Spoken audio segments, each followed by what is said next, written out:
Yeah, wasn't for sure if we were actually having a game today, because the actual event thing says it was like for next week or whatever. So I was like, okay, like I'll just hang out for a bit. And this whole time I was literally struggling to find Kian's voice again. Mm-hmm. Well, a lot of time is like, fast, so it makes sense if it's changed. Yeah.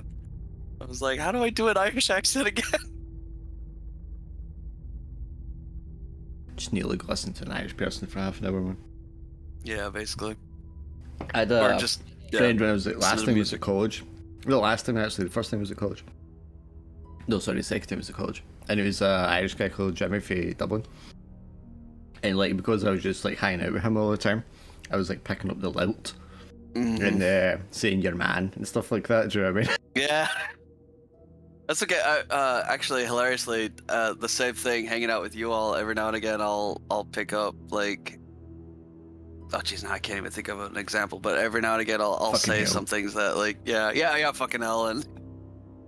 Bitsu Fez that I've known for like 10 years or something. This, he was the same. He was talking to his mum or something. He said, and she was like, "Why are you talking so strange?" Like it's just something that was different about the way he was phrasing things. And she's like, "Why are you doing that?" Or he's different family members or something. Not used to him. And he's like, "Oh, I hang about with a Scottish person." Yeah. That was when my accent was more prominent. Talking to Americans all the time, it's kind of lessened. Yeah, it's especially because I remember you saying something like you say yeah instead of I. I've constantly been trying to say I more lately. Yeah. But like I had to go talk to my neighbour. He's English. Yesterday, and as soon as I started speaking to him though, I was like, wow, I sound more Scottish than I've sounded in years, man. It's kind of ironic there. Well, when I grew up, I was in a kind of suburb area, so I had a real mix of people who were more well-spoken and people who weren't. My mum was always very well-spoken. So I could always change depending on who I was talking to, like how I was speaking to them. And that's just kind of stayed with me. I didn't realise how Scottish my accent was until I listened to Mythos. Oh yeah, for sure. What are you talking about? You've got an Irish accent. Well, some people say that just a little as well. Bit. Yeah.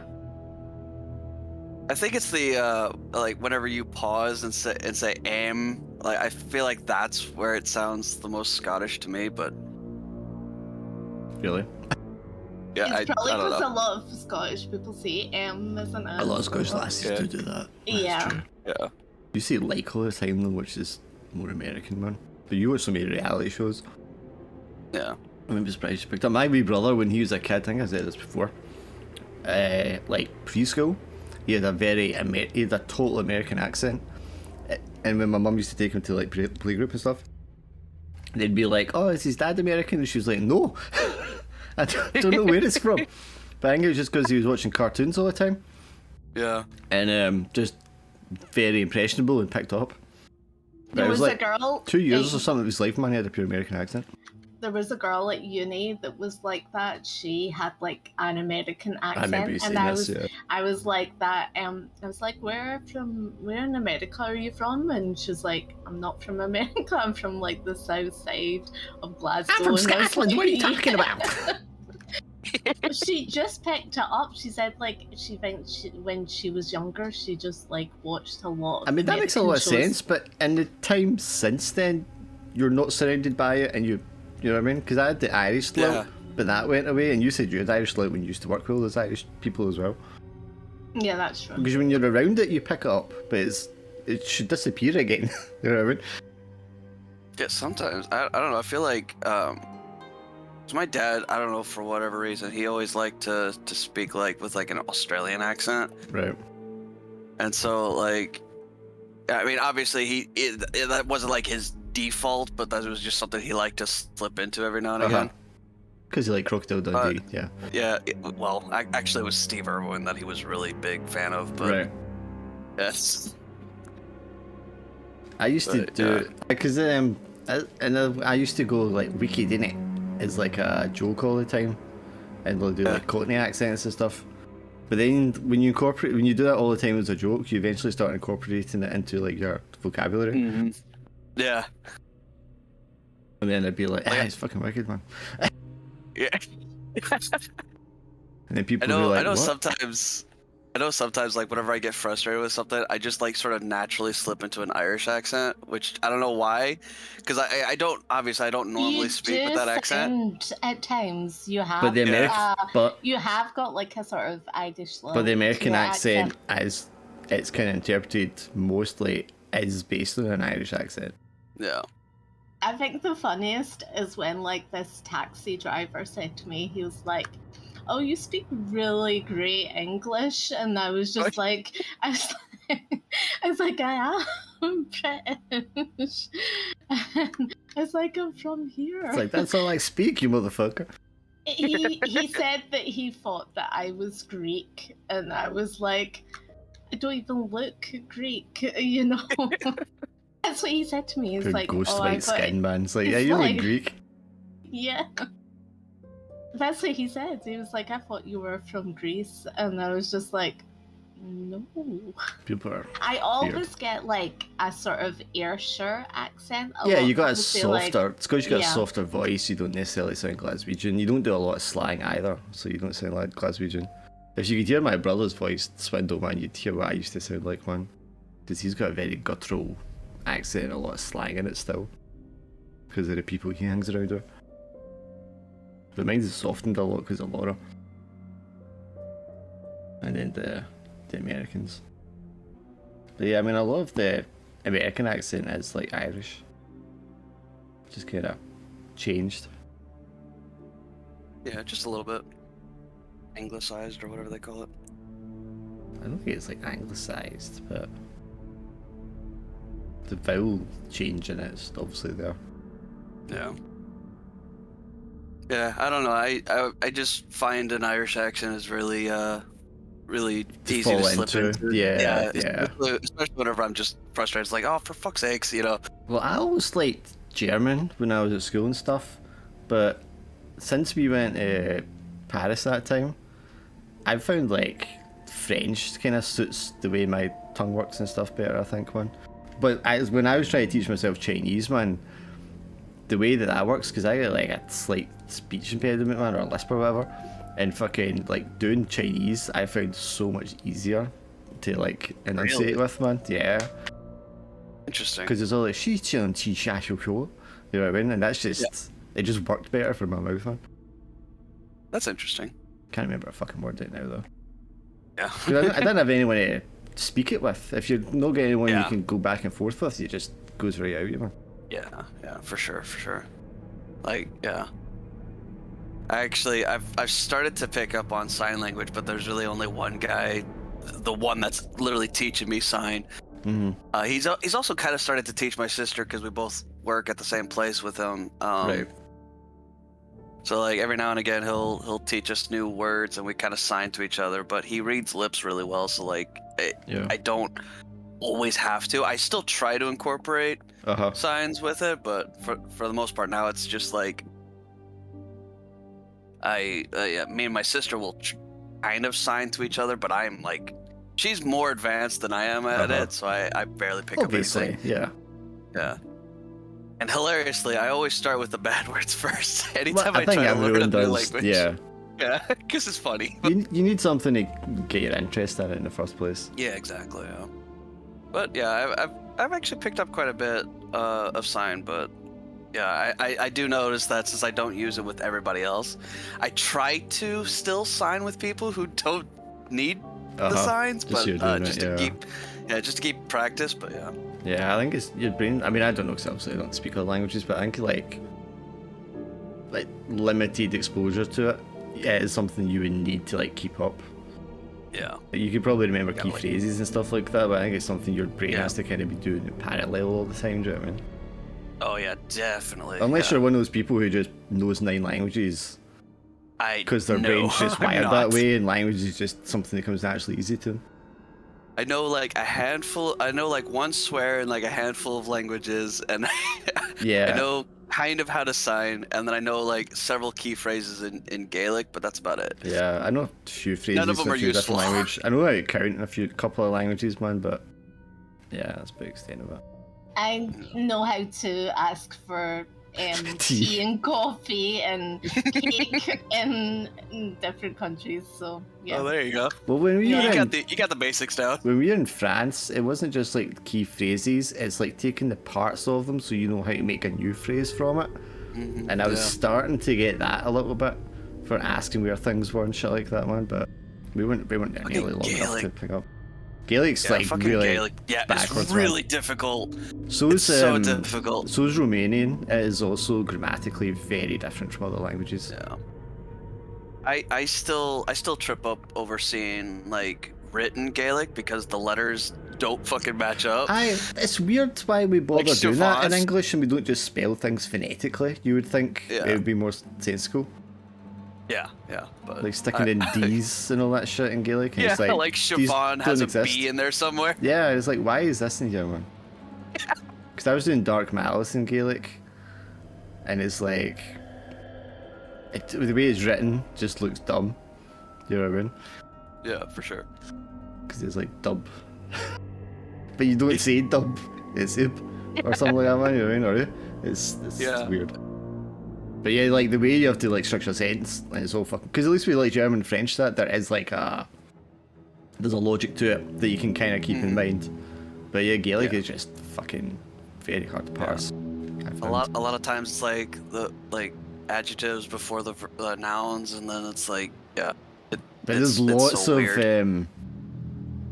lots of the kind of filler words we have. I don't know what you fucking call them language, but a lot of them just The filler aren't words. there and shit. And then and then there's like exceptions and all that shit. If you're doing like that's bad, I don't know grammar well enough. It's to trace it. if honestly, it feels like a language that's designed not to be learned. Yeah. But I mean, like, I'm sure if you were just like speaking all the time, it wouldn't be so hard. Then it would, then it just makes become sense. second nature after a while. But yeah, since nobody else around me speaks anything other than the same phrases I say, yeah, it's really difficult. Why is Glim the person that's not here? He's like the most enthusiastic. Yeah, right. Oh, he stole my stick. Yeah, gotta get a new Alan. cork. I guess. Actually, I will maintain though, Gaelic still has my absolute favorite curse. Just of all time, which is Knisin Kutu Gos Knisin Jau no Kunt, which is may the cat eat you and may the devil eat the cat. Okay. Oh goodness. It's just like such a roundabout. Like, how are you gonna be so angry that you just say that to someone? You just belt that out. It's such But a does that great not mean phrase. like, I love that. is the inference there not that like I hope you get shit out twice? Yeah, basically, it's like, I just hope really bad things happen to It's you, like, I but hope you instead get- they draw it all It's kind out. of like saying I hope you get shit on, but it's like doing it. I hope you get shit on twice. Yeah, basically. But they've just got so much venom and hate in their heart. They decide to like spell it out in detail. Yeah. It's this long drawn out thing. Like, dude, you could just say "fuck you." Like, Well, you couldn't look because like fuck didn't exist in a lot of well, yeah, of languages, course, man. yeah, but yes, but yeah. Did you message Glim? I pinged him. Yeah. I don't see him online though. Like, I don't know what he's going on with. No, he's still, yeah. See if he's on Steam. I can get him there sometime. Is the Foundry thing on? Should I get on that? You should always get on Foundry. Well, okay. Sometimes you have it shut down, so I don't bother. Well, I don't have it on all the time. I had one earlier just when I was writing something, and Yeah. Alan was in there, And I was like, oh, Alan's in. And then I messaged him and he didn't answer me. And then I messaged him in the thing. And the account immediately logged out. And I was like, acting Laura, who the fuck is in here? He really was. He was like, someone's hacked it. I didn't think it was hacked, but I was like, obviously I don't know how the structure of the back end for Foundry works. Because I'm assuming it's like peer-to-peer, man. But I was like, can somebody accidentally get into my thing or something like that? Change my name to Phantom Goose or something. Yeah. But I was like, but there's a password on it, so that shouldn't work anyway. I was like, it was really weird. I didn't realise you'd actually message people on it. I don't know whether it's... My laptop screen, I don't think has quite the right resolution to display. If you... Well, I press F11, but if you full screen it, it should just... Yeah. Okay, I'll try that. Yeah. Because it's just because it's not full screen, that's all it is. I don't see him on fucking Steam either. I can actually make an excuse for his character at the beginning, but this is like not acceptable. Yeah. I think, yeah, he's the only American character, so. But you said that you thought it was on next week or something. Yeah, Yeah, but the event. Yeah, I mean, I did kinda say goofed that up. that one was... Hang on, yes, on Steam. Hey, there he is. Did you forget, or did you think the events thing was telling you the wrong date as well? Yeah, it gave me the wrong date. So I don't use this laptop Right. very often. I pressed F11 and it engaged airplane mode, so I immediately lost my Oh sound. no. I mean, I Hello, can't thank Gus. you for app ones. Right, okay, so Same well, old one. I'm Can partly you guys sorry hear me? about I that. can't I hear did anything mention in that. my- I did write in Discord that the events thing wasn't working because no matter Yeah. what date I set it to, it went back to that date and wouldn't fucking include the earlier ones for some reason. I was freaking out. I was like, wait, what? But you're Why? okay to play Glim, you don't have somewhere to go or anything like that. No. Okay, cool. And unless just watching the, the Game Awards. Well, I mean, yeah, I mean, good shit about that.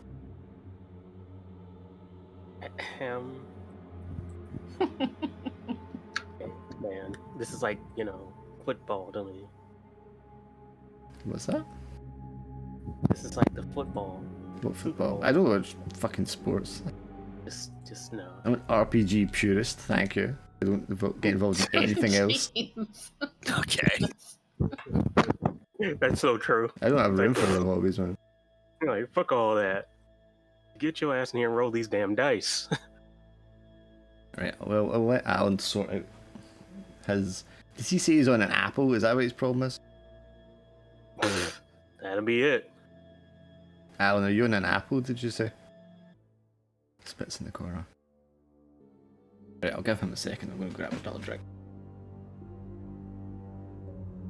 Drinky.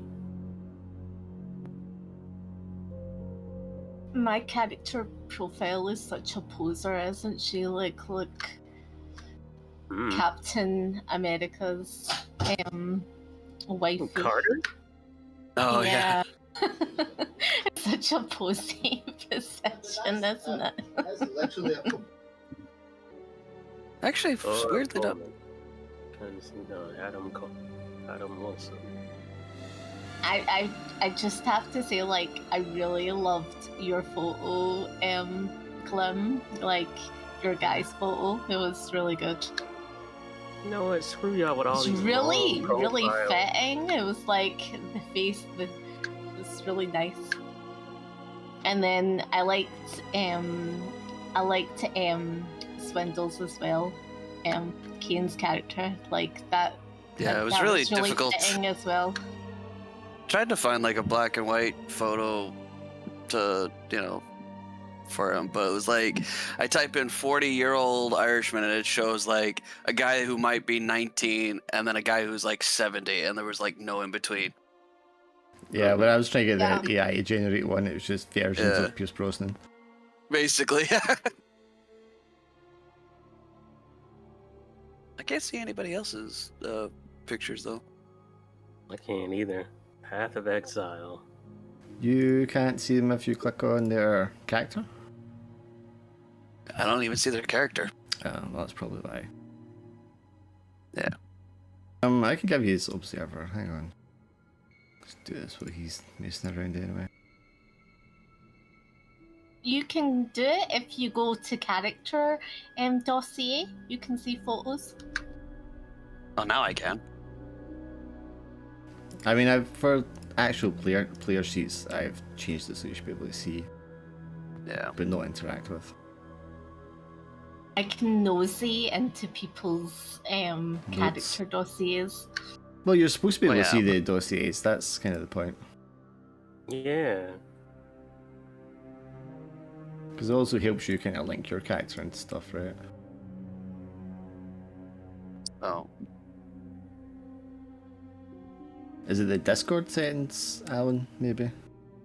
Rather than your actual laptop?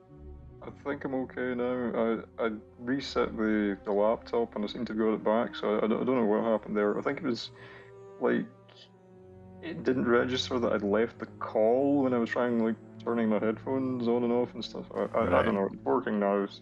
Are you on a Windows laptop? Or are you on an Apple or what? Yeah, Windows 11. So Oh, 11. Okay. yeah, I only have myself to blame. Always wait for the second version. I was just gonna say, Swindle, like the amount of detail that both of us have put in our dossier. Well, but your characters to be have a fair. history. And Yeah. been in a campaign before. Yeah, that's true. Yeah. Quite a lot of I mean, I know, me and Glim talked a lot about his characters, I know a lot of his one. Yeah. And then Alan's character, he's written down a bunch of stuff. I mean, you want me to write more? I will. You can write as much as you feel like. I just stay away from any like supernatural occult stuff, because I don't want like free reign on that in case it interferes. Okay. But we're all in now. I gotta rewatch Doom.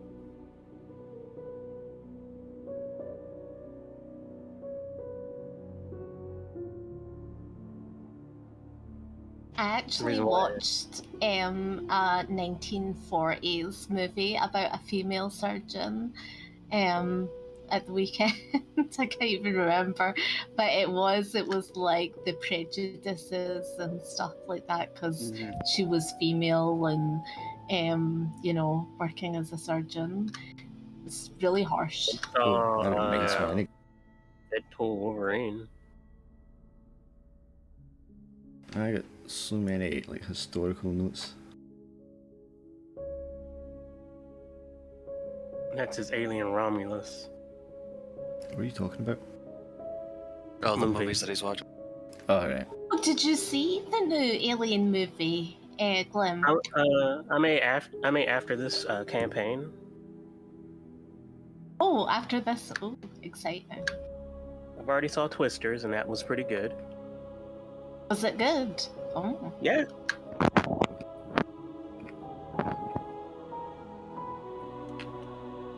I like the first Twister. That was good. Oh, yeah. The 90s version. You always tell me you hate Twister. I like Twister. Yeah. You always told me you didn't like it. I didn't like it when I was in my 20s, but it Right. kind of grew on me. So It's just a nice But, night. You got more appreciation for 90s films later on, man. Yeah, There's a honestly. There's a simplicity to them, do you know what I mean? we Yeah, there's, like- I was gonna say we watched U.S. Marshal last night. That was boring as shit though. hell yeah. I liked it. It was How too did you long. not like it? It was too long. See if it's half an hour shorter, it'd have been a nice 90s action one. But it drags on, that's man. because- Man, whatever. Fugitive was better. It's a shame because it's got a good cast, man. Man, I Snipes. thought Oh, US Wesley Marshals in Snipes was theaters. really great. I actually thought Snipes was really good, didn't it? Like, he had a bit more range than you usually see in a lot of his kind of movies. Yeah. Is Now, that always I the forget? pivot of Tommy Lee Jones is Yeah, it's it's like a standalone sequel to The Yeah. Fugitive. Where they actually have Tommy Lee Jones, like, look at the camera at one point and go, "You have a fugitive." I saw Maxine. That was alright. What was that about? It's technically it comes from a line of two other movies, and it's about that same girl. I forgot what the other movies are called.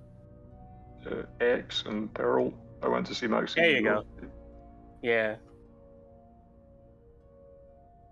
When you think of it, I thought it was okay, but it's I thought it was like at its best in like maybe the first half hour or something. When it kind of became clear where they were going with it, it was a little bit less. See, that's when I'm saying about the appreciation for the 90s ones. A lot of the time, and they weren't all good, but they had the formula. They kind of stuck to it and just did it pretty well. At least the good ones that you remember. Yeah. Whereas I feel like now, I don't know if it's they're trying to be more experimental, if they're always letting less experienced directors take charge of things or whatever. But a lot of the time, they have a good idea and it just sort of falls apart after the first 20 minutes or something like that. Yeah. You ever seen The Crazies? The old one? I didn't like the 70s one, but that's more just because it's a cheap 70s film. Well, here's the thing. Oh, yeah, we already had this conversation. Sorry. Yeah, we did. Yeah, I remember. Yeah. Never mind. Right. Well, we actually started that. This is like 48. Yeah, sorry.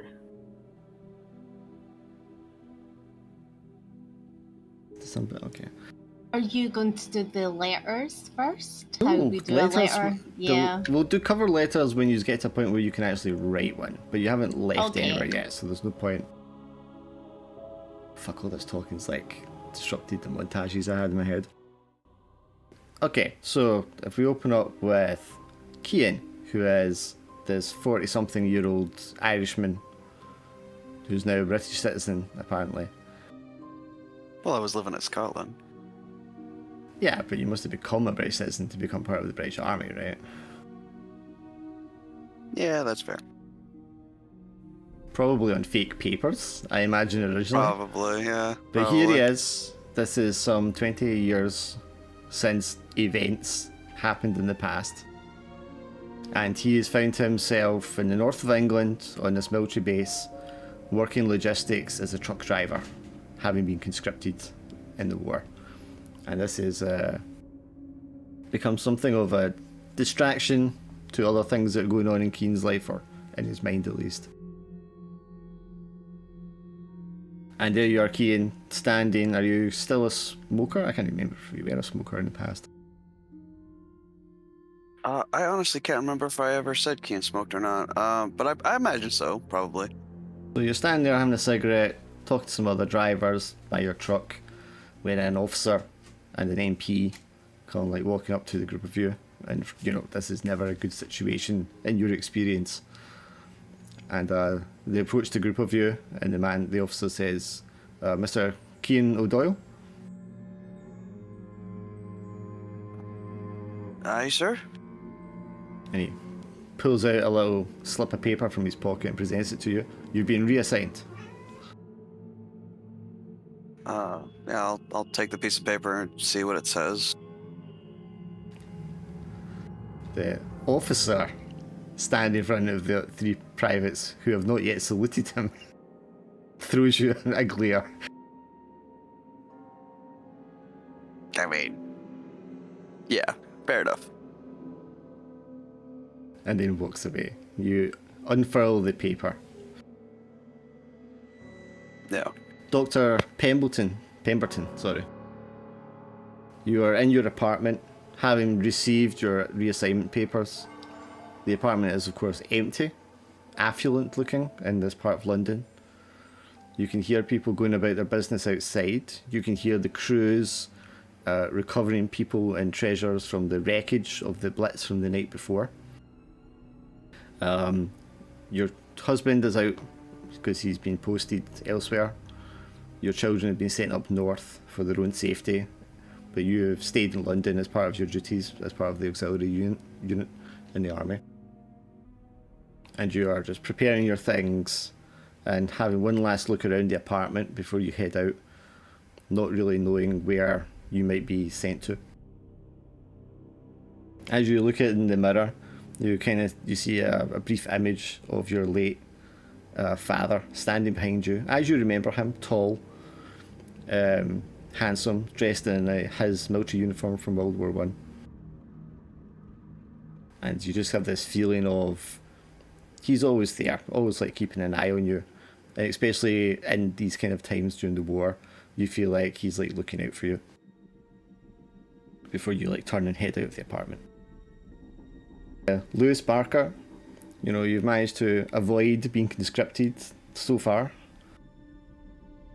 But unfortunately, a few weeks ago, I think basic training's like 6 weeks or so, your name was pulled up and you were sought out and brought in for basic training.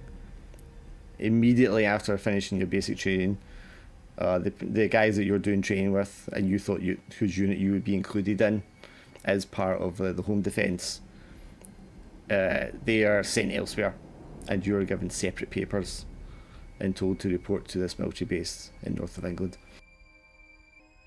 I'm going to say somewhere outside Leeds, probably. I couldn't find an actual military base name because they had so many of them set up at the time. Mm-hmm. And then Private Adam Winston, member of the US Army. So you have seen combat, you've been on campaign on tour in Italy. You made a report of something you'd seen. Something that defied logical explanation for you. And it was largely dismissed at the time you reported it, but you felt it was important. The other members of your unit continued on in the campaign.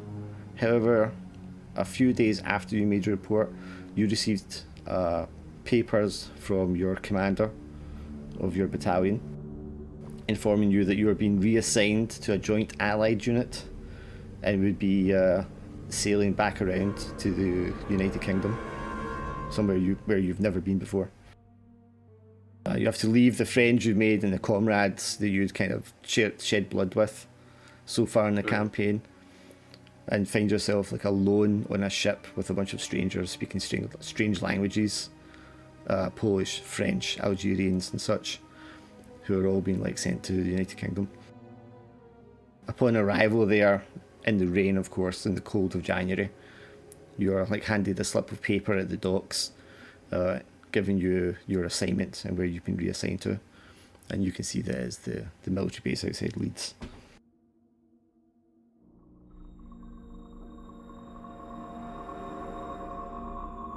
It is Thursday, a cold, wet Thursday in January. Early in the morning, frost is on the air, the skies are gloomy, and the air is damp. You've all been on it's an air base, it turns out, when you land there. You're either arrived that morning, straight off the truck, or you've been there for a day or two in the barracks. Kind of apart from everyone else because you're not part of a unit, or you haven't found anyone that is part of the unit that you've been assigned to. But that morning you know that this is the first meeting for your briefing, and you know you're to go to the building 11B on the outskirts of the airfield, and each of you individually make your way to that building. Is there anything particular about yourselves as you head over to the meeting room? Well, with me, I always have my camera, you know, typical army attire. So you have your camera with you, that would be a slight difference. Does anyone else have anything exceptional? I have my medical bag. Absolutely no need to be taking a medical bag along for a briefing, but there you go. You never know. Never know. Kind of tucked.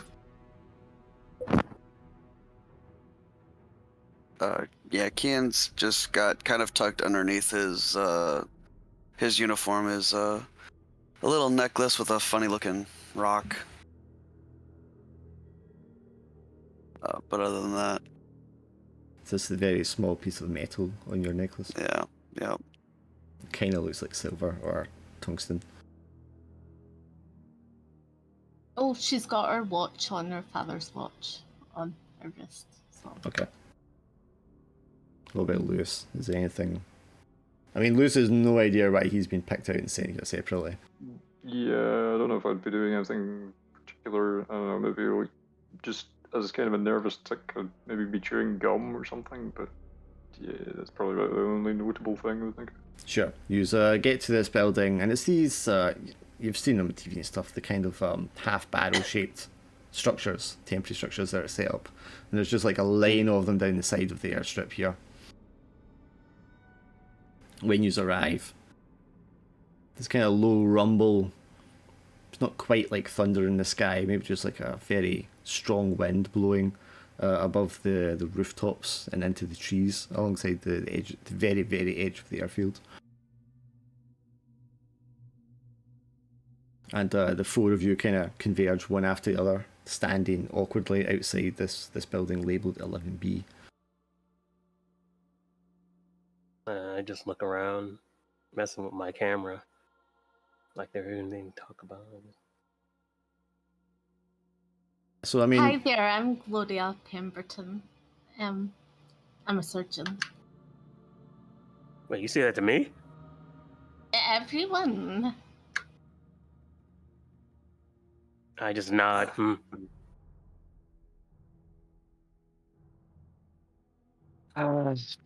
Ian, a pleasure to meet you.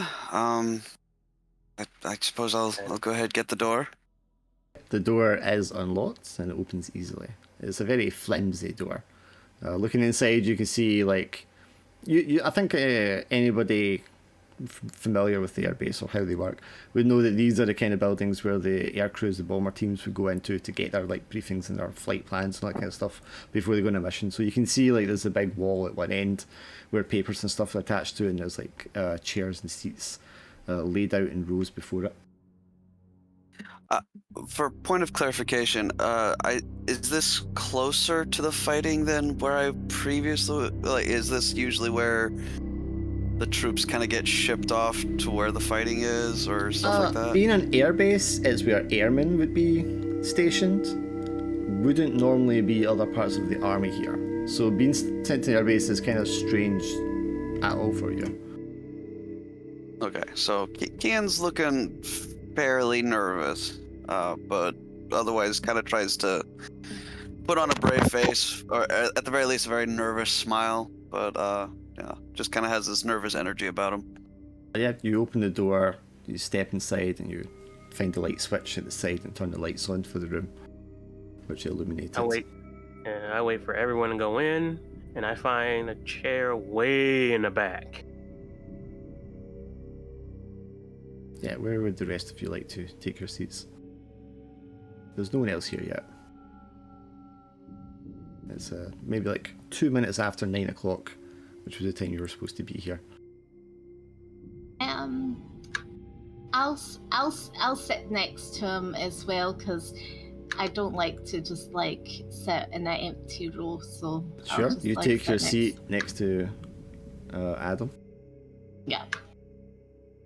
I'm gonna keep kind of saying Private Winston, yeah. I nod at her again. I mean, obviously, for you, Private Winston, Adam, you've never been in this country before. I mean, you've probably heard things about the British and stuff like that, but you've never. This is like the first time like really been in proximity to British people and maybe having a conversation with one. Oh, of course. So this is actually, yeah. So I'm actually playing my character right. Think But about yeah, just when he sees you sitting down next to him, he just nods and just.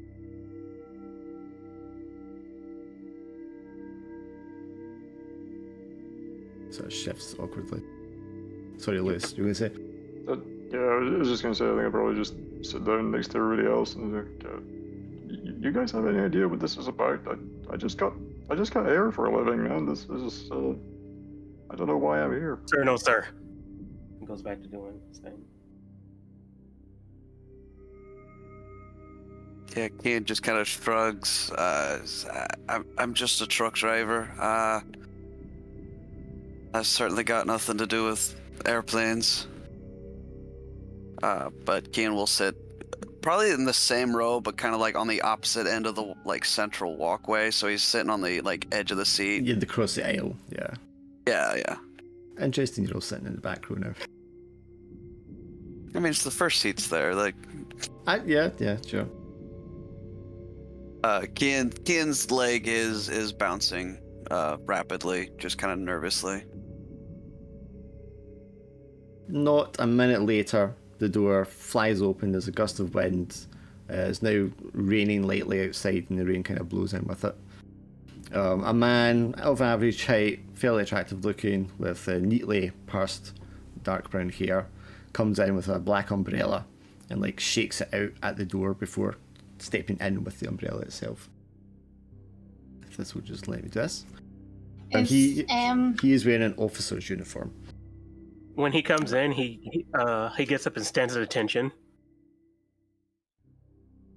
Ian will also stand up, not as quickly or as like straight as Adam probably, but still stands up.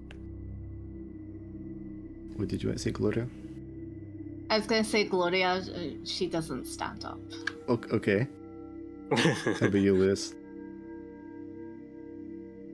I think I would probably just stay sitting down. Okay, so two of you stand up, one quicker than the other. The other two remain seated. He shakes out the umbrella. The other officer, of an obviously higher rank, standing immediately behind him, also like steps into the room and just like stands at the door for a second. The first man, after shaking out the umbrella, turns around and sees you aren't all stand up and goes, "10 hut!" I stand up. Yeah, Ian will snap too. I'm already ready. You know. Second, the second man to enter, like looks at you all for a second and just nods, says, "At ease, gentlemen." I go back to sitting down. Yeah, sit down. Because I'm just like, gentlemen.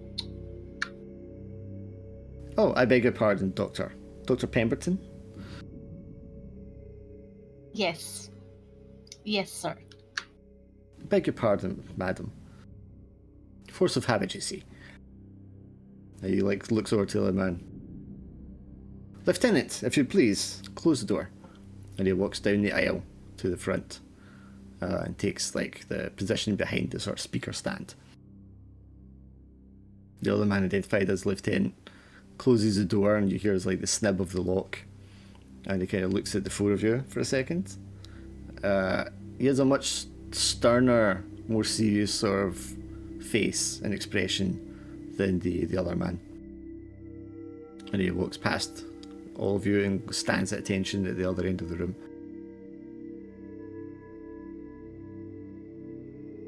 The first man, stands, once he takes position at the speaker, he kind of looks up at you all. He pulls out a little paper binder and unhooks it and places it on the stand in front of him. Oh, for goodness sakes. Please, come sit closer. Are we the Panel. only ones that are in the... Yes. in Which, the- again, is Yeah. unusual. There's never Yeah. this fewer people in a unit. Ian will kind of awkwardly shuffle his way towards the front row. Yeah. Still sitting in an aisle seat, but yeah. As you're walking, or maybe just as you'll kind of like take your seats further down, he kind of catches himself for a second. Oh, where are my manners, of course. Let me introduce myself. I am Captain Farrington. This is Lieutenant Weston. We will be the commanding officers for this operation. Okay, when everyone wakes up and goes down there, Where when is, he introduces, where go is ahead. everyone? Well, hang on. Adam, what were you going to say? Well, when everyone goes out in the front to sit, when he introduces himself, Adam goes up back in the kitchen and goes, "Private Winston, sir." Salute. And sits down. Very, very good, Private. Glad to have you on board. Yes, Dr. Pemberton, what were you saying? Where is everyone? I expected more people. Ah, well, yes. Well, we'll get to that in a moment, but we are not expecting anyone else today. This is it in the entirety. He kind Okay. of takes a very slow look around at the three other people in this quote-unquote operation. And One of them clearly a greenhorn, one of them a woman, and the other one African American by the sound of his accent. And then me, the truck driver. Yeah, Kate will just take mental note of that and then look at the captain with a very nervous expression. If I could just check these names, please, or perhaps do you want to check them for me, Lieutenant, before we begin? Lieutenant stamps forward. And without even pulling out a paper or reference or anything, I mean, it's like a handful of names. So, Dr. Pemberton, he looks towards you. Yes, sir. Quite right. Private Winston, Sir. as we have Just pick up your confirmation. attention. Thank you. Thank you, Private. You may sit. Private Sit. Barker Sir. and Private O'Doyle. And there's a slight tone of disapproval as when he says your name. Yeah, definitely picking up on that, but Kian will just, respectfully just say, "Sir." He turns to the other man and said to the captain, "All present, Captain." And the captain says, "Very well, Lieutenant. You may sit at ease." And the lieutenant sits down across from you all in the opposite aisle at the very edge seat. Now, ladies and gentlemen, I suppose you're all wondering why you've been called here today. You have been hand-selected as potential volunteers for a sensitive operation. This may come as some surprise to you, but please accept that we have our reasons. Now, before we go any further, I have to tell you that anything revealed to you in this room today is to stay within the confines of this room today, and you may not speak of it to anyone outside this unit. Is that understood? Sir, yes, sir. Jolly Yes. good. Now, unfortunately, I cannot reveal the exact details of our operation until I have acceptance of you as volunteers. But beforehand, I can say that this operation does carry a risk of danger, and will take us outside the remit of the British Armed Forces at the moment. That is to say that we will be travelling abroad for an unknown amount of time. Now, with this information in hand, I have to ask that if you do not wish to volunteer for this operation, you are free to leave now. And he kind of just looks over at the four of you. I think Kian almost immediately turns to stare at the door, and then just really kind of listens to his gut for a second, and sort of sighs and turns back around and doesn't say anything. From the look the lieutenant is giving you at this moment, you feel like if he had free reign here, you would not be given the option to leave. What does this mission entail? Again, Doctor, I'm afraid I cannot reveal the exact details of information because of the classification. However, it is, and I don't think I'm being ridiculous to say this, of the utmost importance in the war effort. How were we chosen? You've been hand-selected based on your past experiences and reports of your past behaviours. And he might throw a very split-second glance at Private Barker when he says that. Yeah, I was just going to say, I would think I would be reacting with a little bit more alarm when he says past behaviours.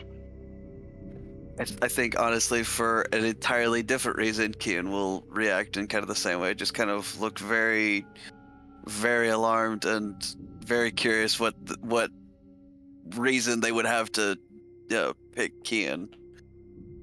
Me, I'm just confused. I'm like, and I'm rehearsing about the thing I saw. I'm like, was it the thing I saw? Was it? Yeah, inside thinking, what could it possibly be? Um, The captain, sorry, the captain will notice some of the expression of your faces. Say, I must assure you all, gentlemen and Doctor, that you're not here as a form of punishment. You have been selected because we believe you're the best people for the position. Do we notice anything in the room that's odd? It's odd in the sense that, you can't think of a good reason why you would be here. This is like a room where they give bombers and air forcemen their assignments. If you were being given an army assignment, you would be on a regular army base with infantry and such. You would think the units are always bigger than this. This is fire team size. This is, doesn't make any sense. And then given who you all appear to be, it seems kind of strange that you've been bundled in together. Do we detect any sort of hidden lies or anything in the way they're coming across, or do they just come across as just being official? I mean, they come across as being official. I mean, this is the army. This is how things are presented. Is there anything, like any posters or anything on the wall that we look at that there's any clues or anything? No, I mean this image has like pictures of map stuff like that, and the map would still be there because this is where they show like flight plans and things like that. But all of anything like that would indicate like a plan or a previous briefing that was given in here will have been taken down, removed. The chalkboard would be wiped clean, all that kind of thing. So my question is, and another question is that where are we going first, and where will we be staying? And will it just be the four of us, or do we have someone senior, a couple of seniors going with us? Well, myself and Lieutenant Weston here will be accompanying the unit, of course. But beyond that, Doctor, I'm afraid I cannot give you the further details as of yet. Can I assume from your station position that the rest of you are accepting voluntarily to join in this operation? Yes.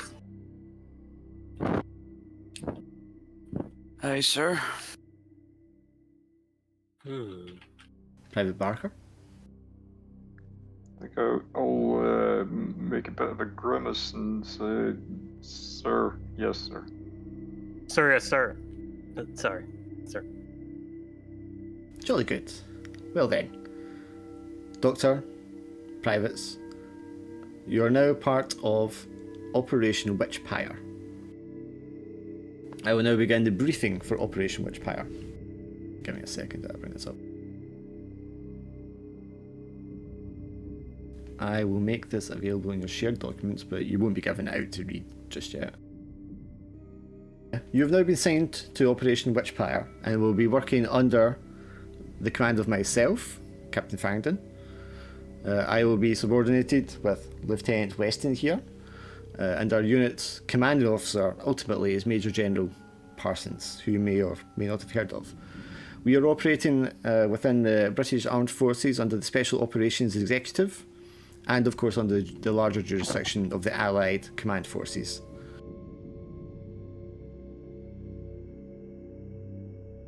As you may have heard, Operation Overlord, or preparations have been made for Operation Overlord to commence sometime later this year. And as you know, this will open up the western front of the war. We will then take the war to the Nazis, push them back out of Europe, back to Berlin, and finally decapitate them where they stand. Now, I cannot give you any details of Operation Overlord, obviously, but I think it's fair to say everyone is well aware of his existence with the mobilisation of troops here in the United Kingdom. You'll also be aware of the success of the campaign in North Africa, where our allied forces, American and British, have pushed the Germans and the Italians back to Italy, and whereupon the Italians have surrendered. Unfortunately, the Germans didn't get the note, and they are still occupying northern Italy. I'm giving you this as a matter of background, as I'm not sure of how much information you are privy to. Operation Witchpire, however, will not be concerned with any of this. And he just nods to the lieutenant. He says, "Lieutenant, if the lights, please." And he walks over to the back of the room, turns off the lights, and stands by a projector that you may or may not have noticed in the corner of the room. And he wheels out the table that it's sitting on, and it squeaks as he does so.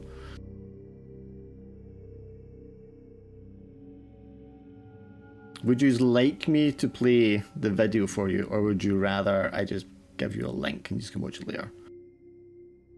I'm good either way. I'm good Me either too. way. Well, you said that you were gonna play it on. I'll play it in Foundry, yeah.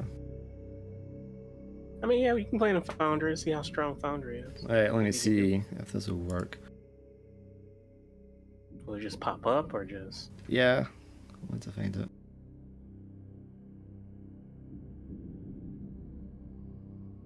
So cool. Once I copy it over. Also, I just have to say, Operation Witchpire, fantastic name. Mhm. Got me so hyped just from that.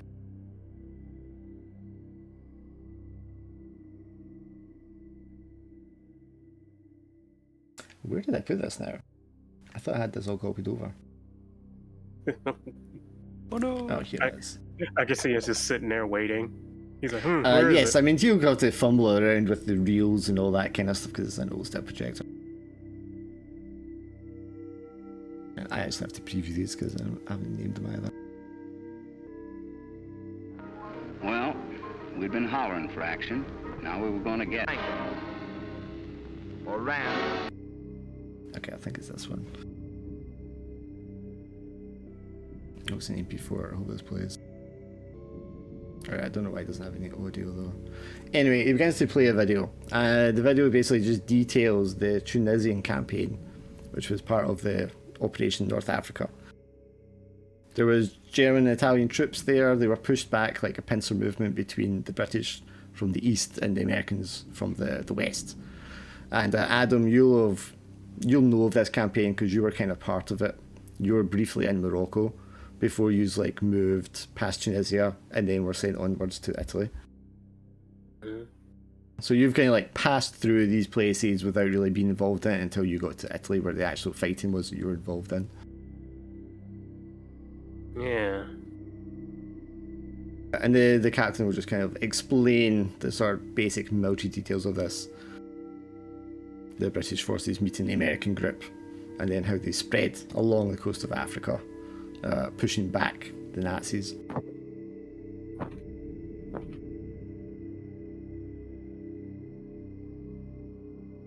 Let it play while I find this sheet again. I don't know why it doesn't have audio though, but yeah.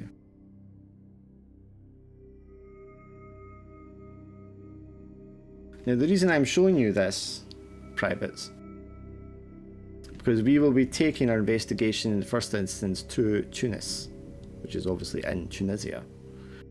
Now you may be wondering why we're moving there when the Nazis have been kicked out of there several months ago. You've no doubt heard of the Schutzstaffel, the SS, which is a military command, a paramilitary group within the Third Reich. This organisation is headed obviously by the Führer and is commanded by the 4th Reichsführer Heinrich Himmler, a right-hand man of Hitler. There is a division within the SS called the Ahnenerbe.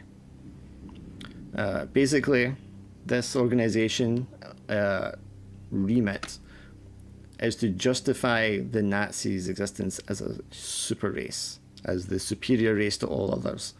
And they are being taking some pseudo-scientific liberties with history to construct a fabrication of their Aryan roots. It appears, however, that this organisation is not just a piece of propaganda, but it's actually taken a darker route and concerns itself with mysticism, the occult, and the studies thereof. I think he definitely lets out just this sigh and kind of leans back in his chair, staring off into deep space. Still listening, but just realizing why he's here. Now, normally, the armed forces and the allied forces do not concern themselves with witches and the occult and such regarded as folklore. But in these days, so close to Operation Overlord's execution, the High Command has decided that nothing can be left to chance, and if the Nazis have deemed this field of research to be worthy of time and money and manpower, then Allies must also commit some manpower to the field. And that's where we come in. We will be investigating the Ahnenerbe's activities. We will be trying to track down what they are tracking down. We will be trying to figure out who their agents are, where they're operating. And our job is to halt their activities, recover any artifacts that they may be seeking, determine if they are perhaps of use to Allied forces, and neutralize any enemy agents we may encounter. Now, it is possible that there's nothing to this, that the Nazis are in fact chasing ghosts, but we must determine that that is in fact the case. On a personal basis, this operation was of my instigation. I appealed to the Major General to allow me manpower to enact the investigation, as I believe it may be pivotal to the war effort. Should the Nazis come into possession of a powerful artifact, it could change the course of the war, and that would, as you can imagine, be most unpleasant for the rest of us.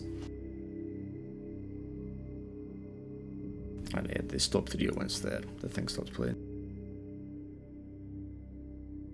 So at this point in juncture, is there any questions? Sir,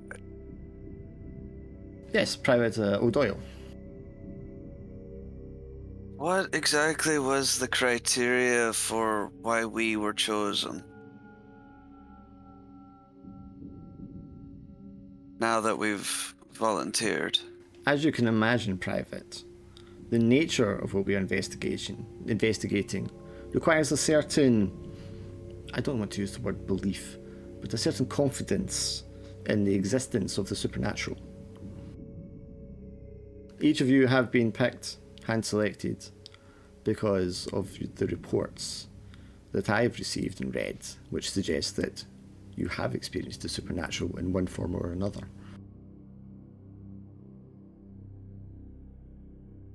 Supernatural? Yes, Doctor. That which cannot be explained by normal logic and reasoning.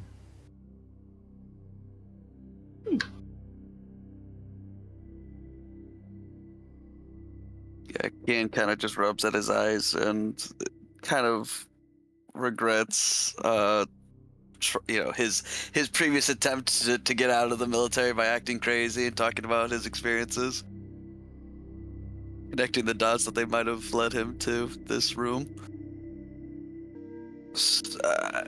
We're also just 3 privates and a doctor, sir.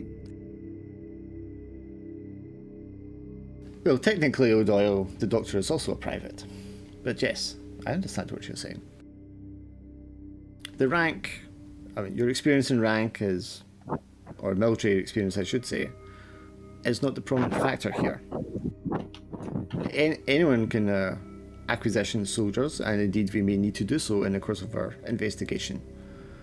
But for the matter we are dealing with, I required persons who would not dismiss such things out of hand, and who may be able to handle experience such things. Ian kind of just touches at his necklace again. Still, honestly, looking probably more nervous than ever. As you can imagine, Private Doyle, a certain measure of mental fortitude is required for these things. Or at least I would believe so.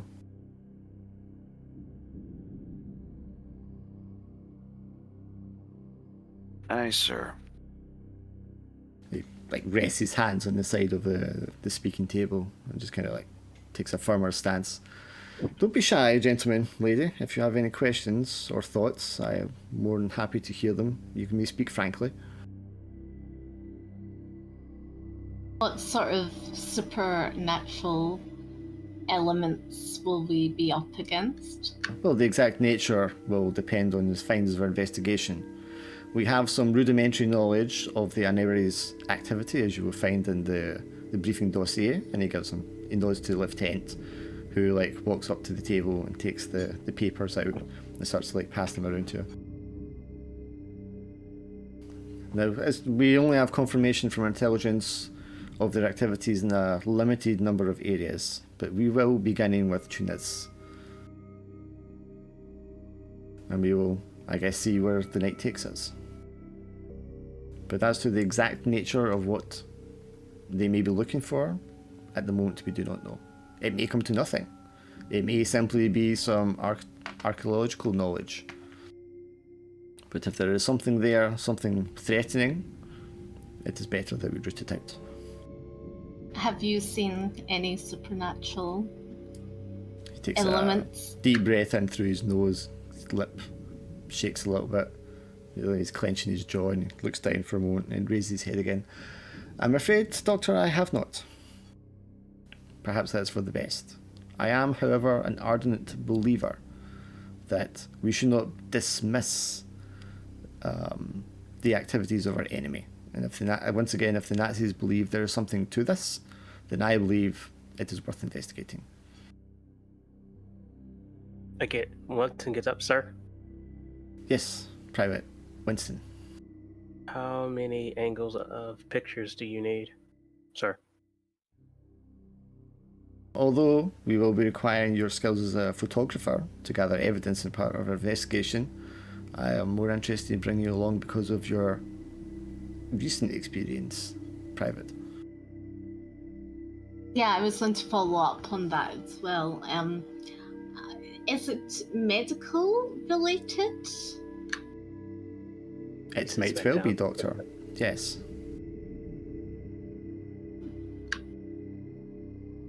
As I said, we do not know the exact nature of what it is we're looking into. We will discover that through the process. Has there been previous missions before ours? You can see him exchange a look with the lieutenant beside him. The special executive has, until now, denied my requests for such expeditions. So we're the first candidates. Yes, that is correct. I have been trying to persuade the brass, the high command, to grant me the means to conduct this investigation for quite some time. But yes, this is the first instance that it has been granted.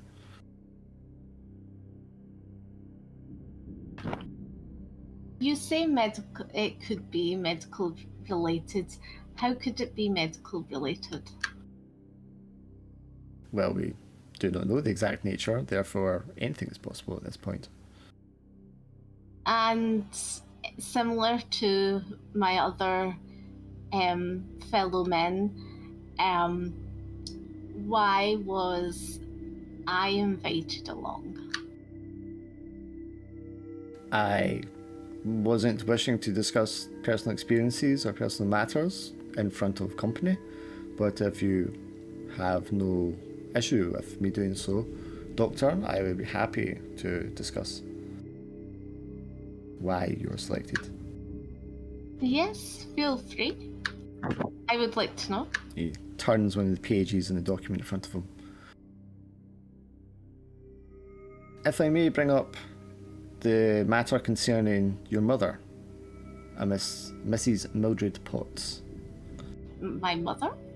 And What's she got to do with it? He turns pale and immediately is just staring in abject horror at Gloria.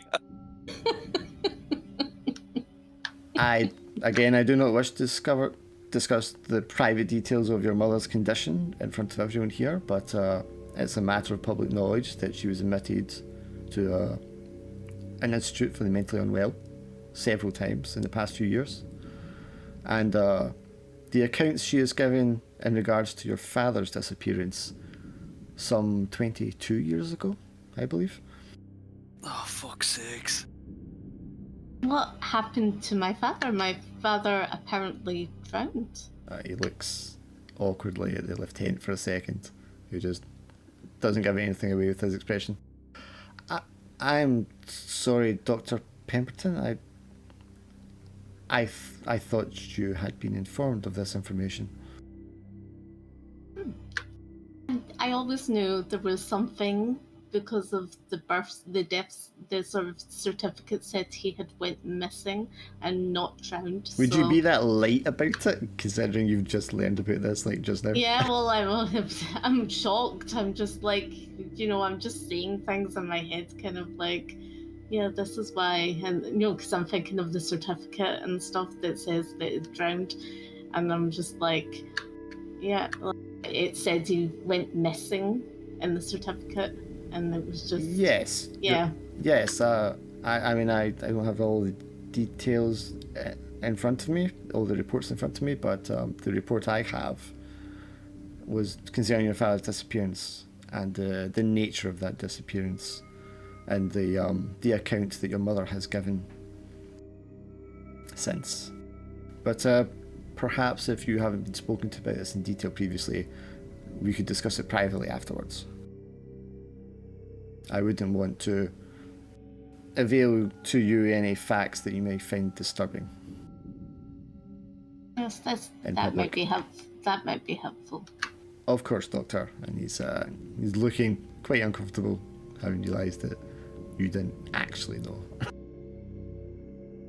She's just sitting there, just like flustered, and just kind of like, just thoughts going round her head, just kind of like, oh, Yeah. could I have a glass of water, please? Yes, of course, Lieutenant, please. And he nods, and the Lieutenant turns round to the table, which has glasses and stuff, but it's empty. I will return in a moment, Captain. And he marches out of the room. Yeah, Keenan is like 3 shades paler and is very pointedly just staring at the ground, through the ground. Is just trying to avoid looking at Gloria. Did any of you know my mother? And my father? I don't think you would ask Ma'am, that. no ma'am. There's no reason you would ask these Yeah. strangers that, who are clearly, well, I mean, Yeah. Keen's older, but yeah. So the captain kind of, Private Barker, do you have any questions? Well, I still can't understand why you want me here, but, if you're going to send me on some wild goose chase in Tunis, well, I guess that's better than going into France, Yes, of course, the territory we will be heading to in the first instance is under Allied control. The Americans have nominal jurisdiction there, I believe, but it is a French colony and was under the Vichy's command until the Germans took over before they were forced out. So I'm afraid it's a bit of a mixed bag down there at the moment. There's a lot of competing centres of power, shall we say. But yes, there is no active combat in the area. I suppose that's kind of like...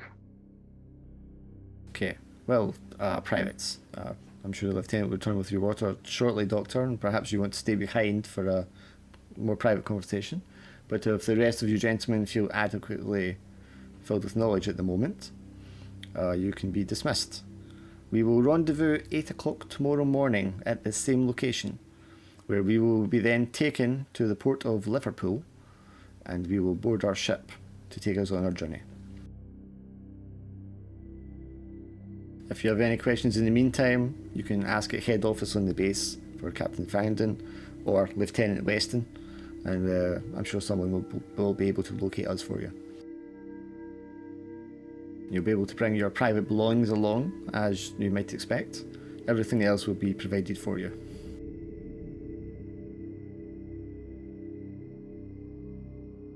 Aye, sir. Sorry, And yes, Kane sir. will quickly shuffle his way out the door. As you're shuffling back, you almost bang into the lieutenant as he returns with a pitcher of water. For sure. And he just kind of gives you a snappish, sort of punishing look as if he wants to say, "How dare you," for just a second, and then he sidles past you. Yeah. Dr. Pemberton, your water. He pours you a glass of water. He pours it in front of you and then hands you the glass. Yeah, I kind of don't want the water now. I'm just kind of looking at it. He had a long talk earlier about how she wasn't going to drink any drinks offered to her. Yeah. Yeah, I'm just looking at the water. I'm not drinking it. Just having in my hand the glass. So. Ma'am. He Hi. stands right. Oh, sir. Permission to have the glass of water? Yes. Yes, sir. The lieutenant kind of just looks at you, and for all his kind of sternness, he has a slight sort of softening of his features as he turns to you, Private. He says, "You do not need to ask the Private for a drink, Private. She is the same rank as you." Sorry, sir. And he like downs the water.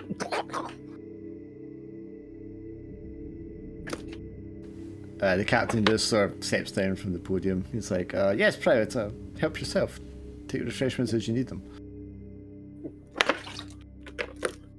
Wait, is there like food there and all that? No, there's just the water. Oh, okay. Normally there would be refreshments because it'd be a room full of people, but yeah.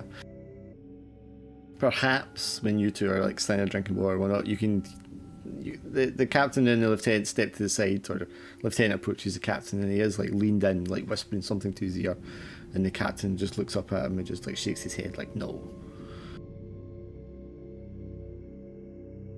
I just wonder. Hi, Adam? It is, yeah, Adam? Ma'am, yes, ma'am? Yes.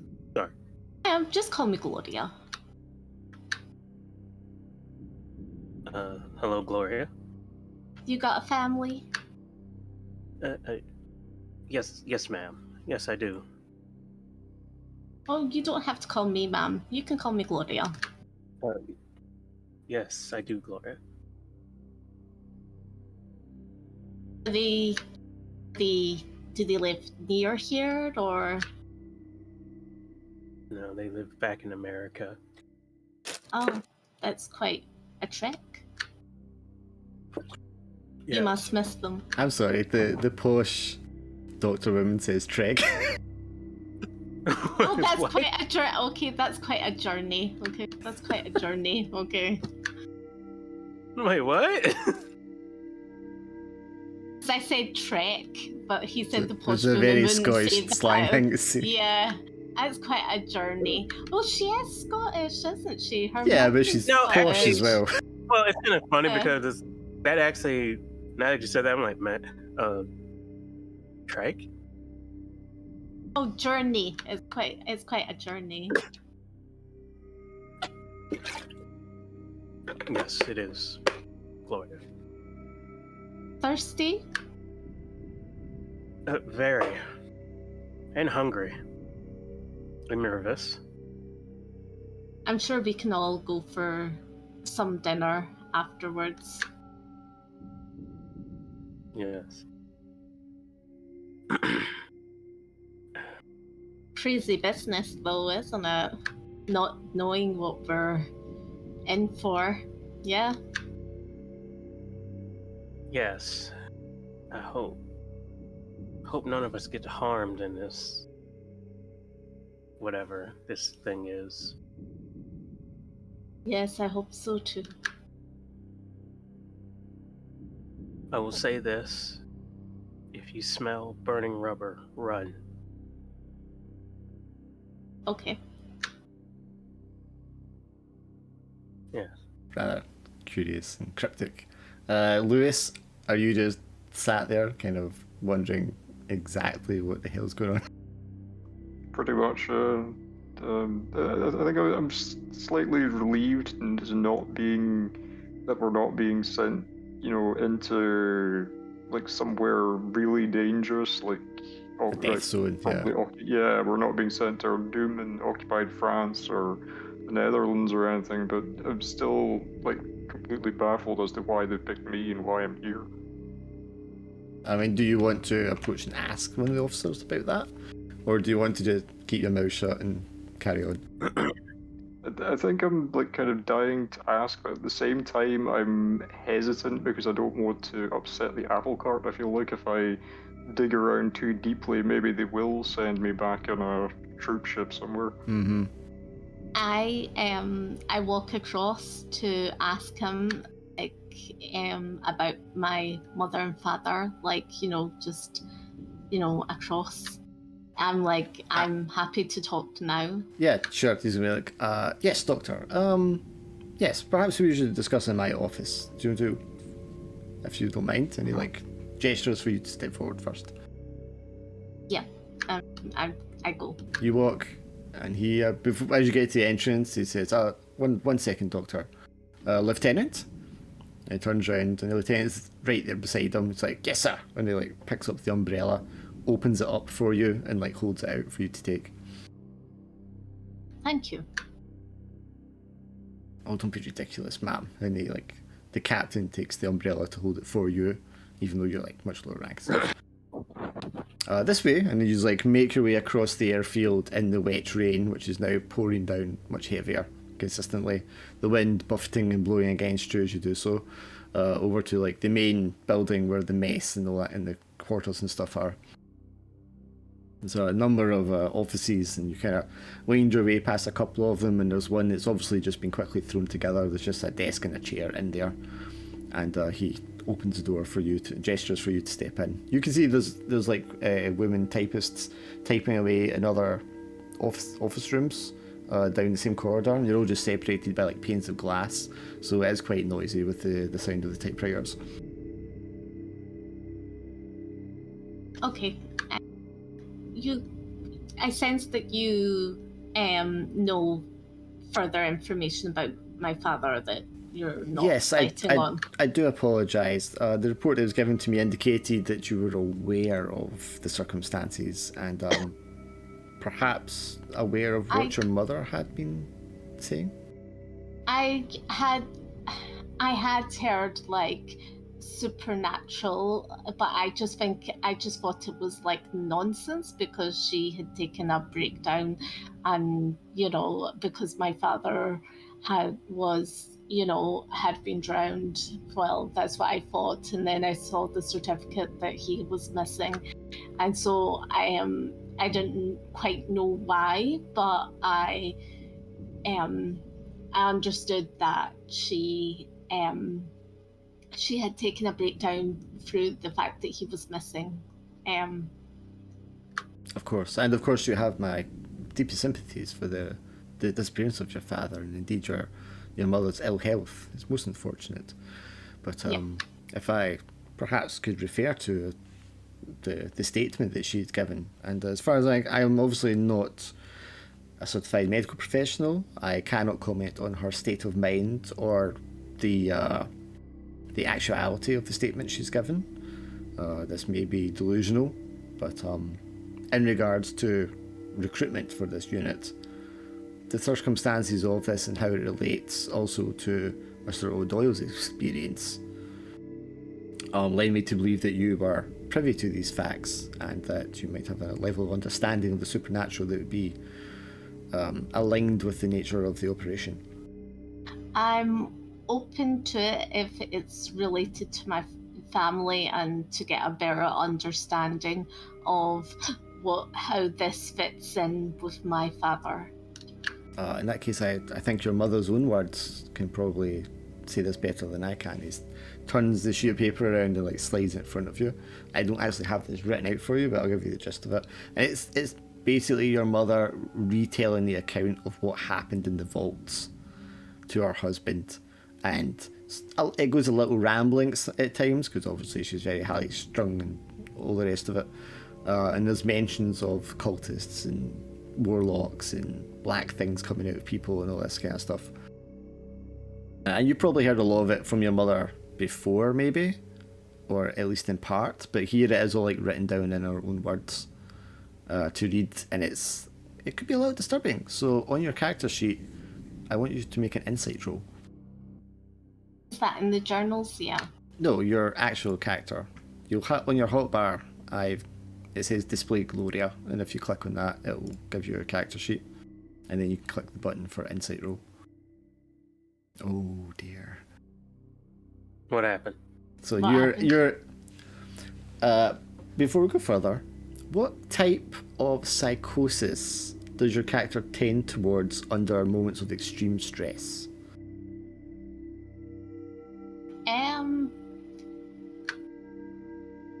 Probably like she just kind of moments of she probably just freezes. So she tends to go towards catatonic. So like in the most extreme version, you would go completely catatonic and unresponsive. Yes.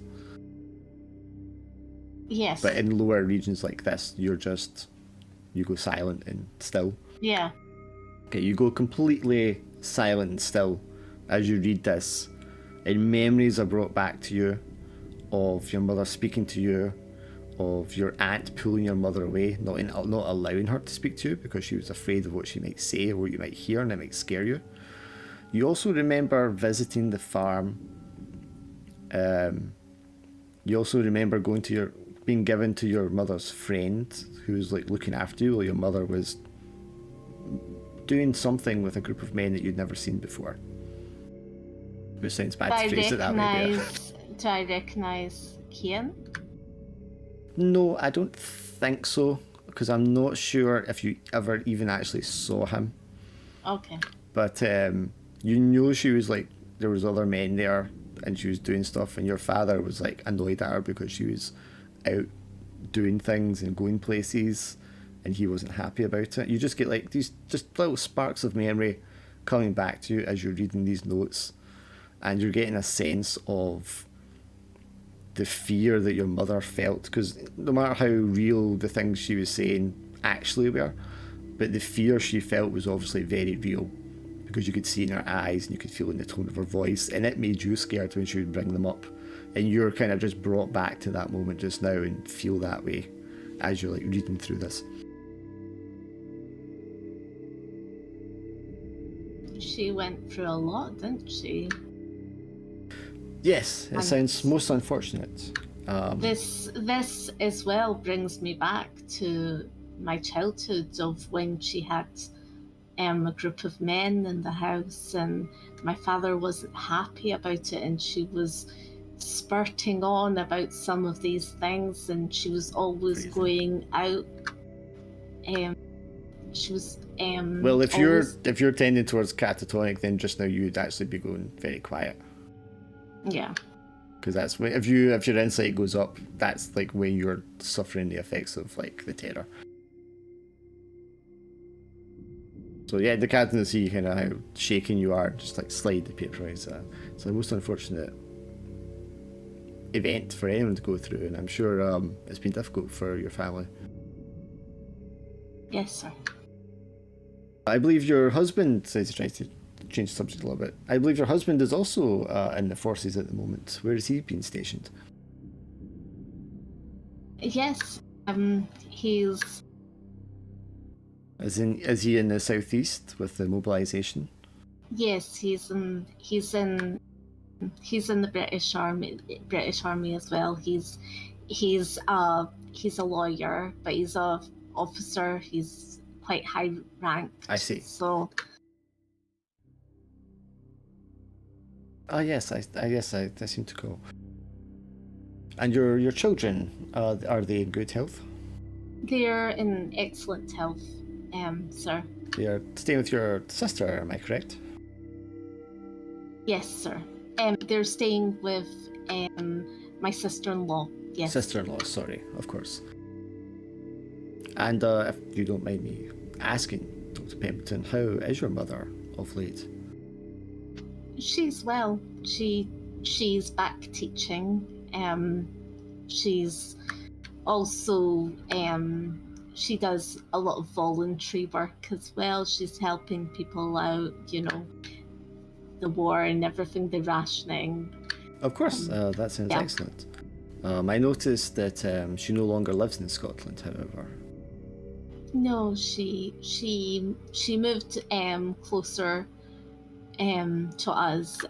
She wanted to what's called she doesn't stay close to us. She's in Cornwall, so. I see. So Doctor, I mean, I have recruited you and asked for you specifically because I assumed, despite your young age, you were aware of the situation with your mother. However, in light of the fact that this is new information to you, it would be completely understandable if you'd wish to recurse yourself and remove yourself from the operation. No, I reading, reviewing this letter, it's given me a bit of insight, and and it's brought back some flashbacks and memories of when I was younger, and it would be good to, maybe this might help piece it together and help me, investigate what happened to my father. Of course. Well, I'm more than happy to have someone of your skills and aptitude aboard, Doctor.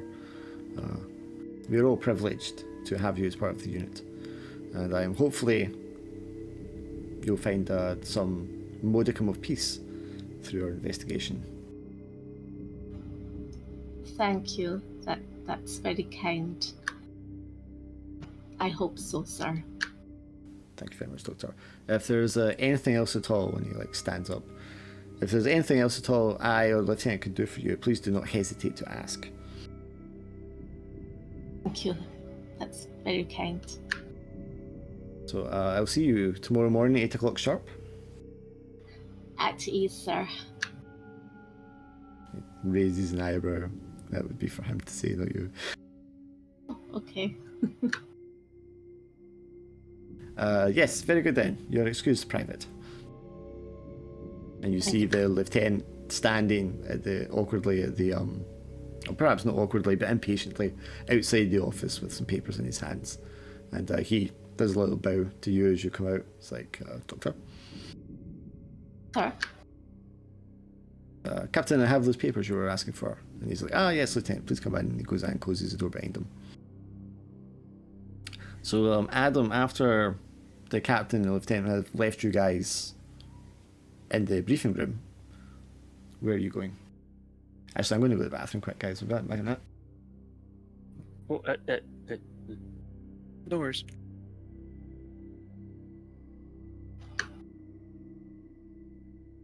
So what a revelation. You found out that she's Mildred Potts' daughter. Yeah.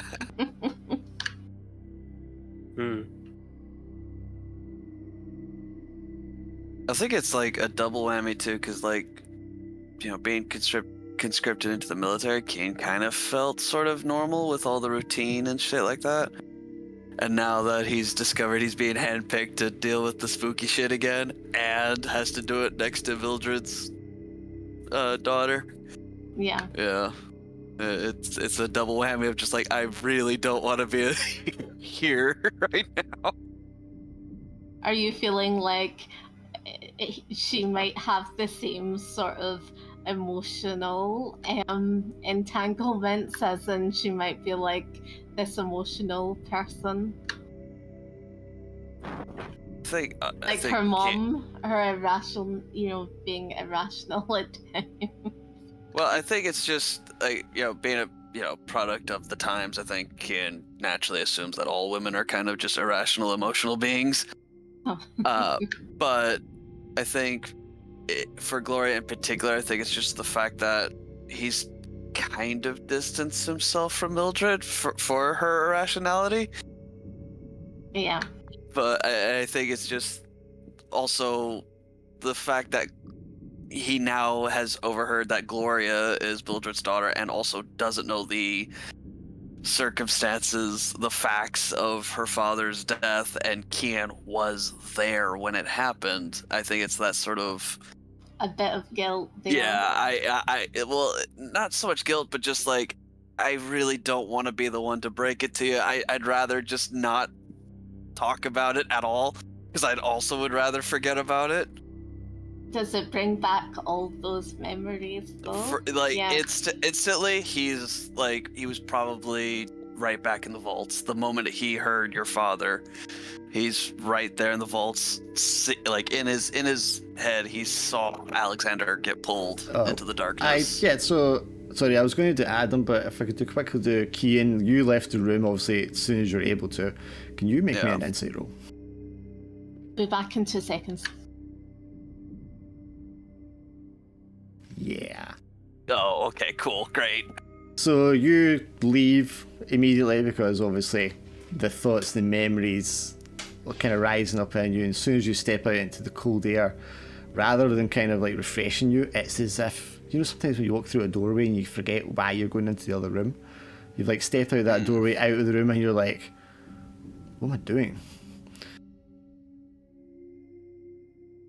And exactly what you were worrying about a second ago. It's as if the fear of it is rising up, and you get outside to catch your breath, and it's like it comes back to you, but there's just like a moment where you're like, why am I being scared? As if your brain is kind of like just shut down for a second. It doesn't allow you to like remember, and then it just like feeds it back to you piece at a time as you walk away across the airfield.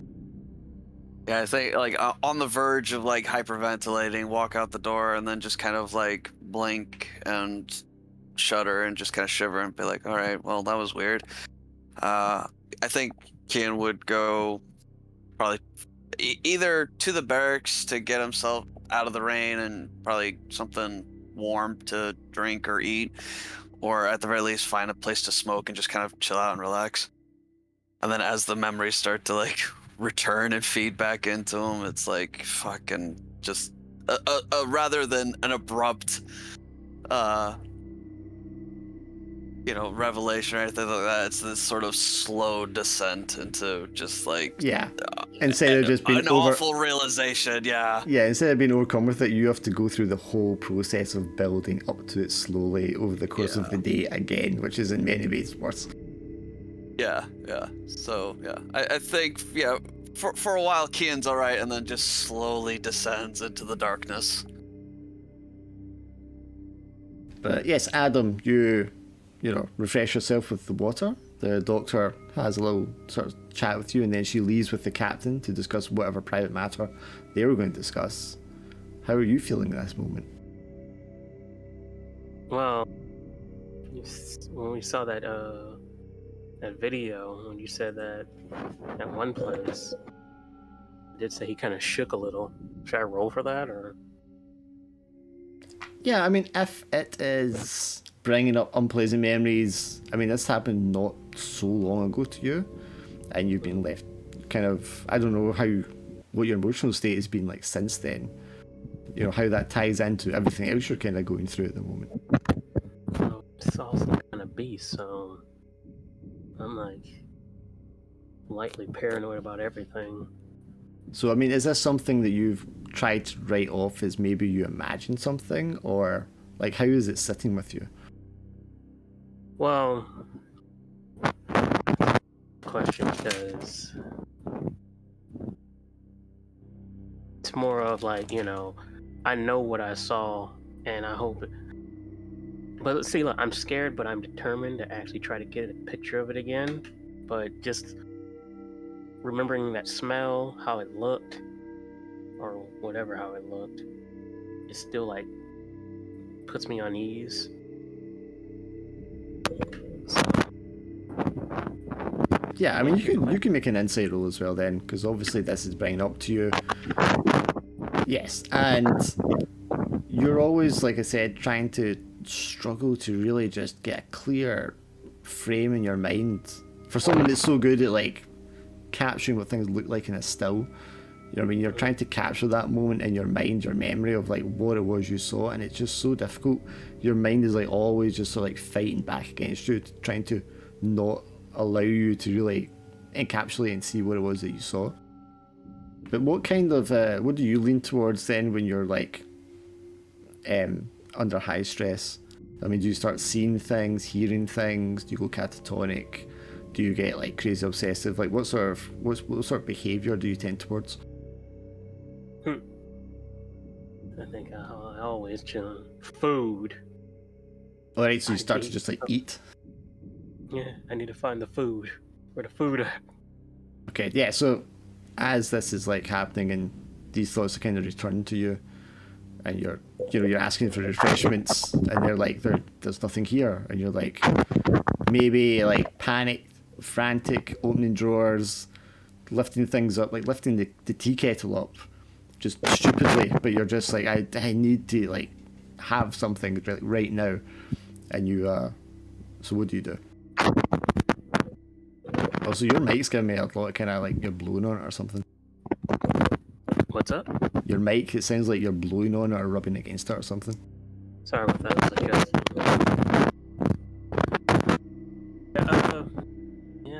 Just, calm down or find something to snack on. So do you think you maybe like run out to go over to the mess hall to like where you know there's food? Yeah, I go to the mess hall. Sure. You come running out of the building, or maybe not running, but fast walking at a pace out into the cold morning air. You look around and you see airmen. There's like a plane gearing up to take off. There's probably still planes landing from their mission from the night before. And you make your way across towards the mess hall. And what is unusual for you, of course, is like it's just like full of like white British guys, and that's just like unusual for you because in the military this is not how things are organised and done. If I see that, I snap out of it and hold my bear and I slowly walk. Kian, you're probably like at the end of the queue because you're ahead of him, or just outside the Yeah. building, as he kind of like approaches. Yeah, I'm not even really all that. I mean, I'd probably take a moment to just like, clock him and see him approach, but I just kind of preoccupied with just get me something warm to eat and relax. Yeah, I slightly snap out of it and just go to the little chow line, just get my food. But I'm still kind of looking like I'm rattled. Yeah, of course. And what about you, Lewis? So you were sitting there on your own, just sort of not really wanting to bring too much attention in case that made things worse for you, and you're going to see how it plays out. Yeah, I think I would be like trying to go somewhere I can like blend in a little bit and kind of be surrounded by other people. I'd probably like go and try and like join a card game going on somewhere to just kind of try and relax and like occupy myself with something. But at the same time, I think I'd probably be like mentally going over like what have I done? Is this a punishment for something? Are they like catching up to me because they've like done someone wrong in some way, and they're like trying to mentally assess who I've crossed lately that could have it in for me. Sure. And if we've established you've only just kind of gotten into the military, has there even been time for that to kind of happen with someone that's in a position of power? Yeah, I think I'd probably try and think if there was someone on the outside of this that's like having some kind of influence on people inside the military to do something to me. Okay. Yeah, and you're kind of you pass the missile, you don't go into it like the others did. You saw the other guy running in there. You go past it, back to where you were, the barracks that you'd slept in. And there's a few airmen sat in there, and they're probably like, they've just woken up, gone back from the mess hall, having had their breakfast, and they've got a little bit of time before they do anything. And they're like pulling up chairs and sitting down, getting the cards out, just waiting for like their next briefing or their next mission to come about. They see you kind of walk back in, and one of them like raises his hand to say, "All right, mate." Yeah, I feel like I've seen a ghost, but if you're sorting cards, My God, sorry, Glenn, if you can't stop that rustling, I'm going to have to mute you. Wait, what? Or go in at push to talk or something. Wait, what are you talking about? It's like, sounds like you're like rubbing the microphone. It's just doing the static. Sorry, Alan, there you go. Yeah, I think probably just say something. Hey up, lads. I feel like I've just seen a ghost, but yeah, if you're sorting cards already, I'd like to be there and, pass the time a bit. Yeah, alright, have a seat. We're just waiting for the rest of the lads to get back. Night mission. What's the crack? Night Nights mission. again. Not expecting great many of them to come back, to be honest. But it's been getting better. They're dropping bombs, like. It's the extent of it, yeah. What's an army man like you doing here? I'd like to know that myself, like. I'm just here to cut the hair. I don't know why they want me. Well, he must have done something, he says as he starts like dealing out cards. I think I've done too much, mate. What's it you do for a living? Nothing much. I cut hair, sometimes I get things for people, but, nothing major. Same as everyone. Just trying to get by. And that was about what kind of things you getting? Oh, stuff for the ladies, nylons, lipstick, coupons on the down low if they need them. You're friends with some of them Americans then? I'll take them as they come. Americans, free Polish, they're all good lads, you know. Like deals out the card, the hands, and the other two guys just like nodding. One of them looks as if he hasn't slept very well at all. The other one seems unremarkable. You spend the next half hour or so just sort of jostling and, talking about movie stars and sports, such as they are at this point. Anything to kind of take your mind off, well, they're obviously trying to take their mind off the fact that a lot of their friends may or may not be coming home tonight or today. But there's like an air of suspicion about, what exactly are you doing here? You're not in the Air Force. I wish they'd tell me, but I swear to you, I don't know anymore. Yeah, so at a certain point, a couple hours in, they'll look at the time and they'll be right, we've got to be on our way, we've got a briefing. And you're left just like sitting alone, completely alone in the barracks. You can see all the beds are made, all the sort of personal materials are like put out into the storage boxes and such. And there's just a real air of, for someone that's always like been around people and always like chatting to people and a big fan life and a big community and all the rest of it, maybe this is, since you were put into the basic training, this is like the first time you've kind of like really felt so alone. Yeah, I think that would probably be what really gets to me. Just like kind of being alone with my thoughts in these kind of situations is what kind of gnaws at me the most. So, Dr. Pemberton, after your meeting, where are you going? What are you doing?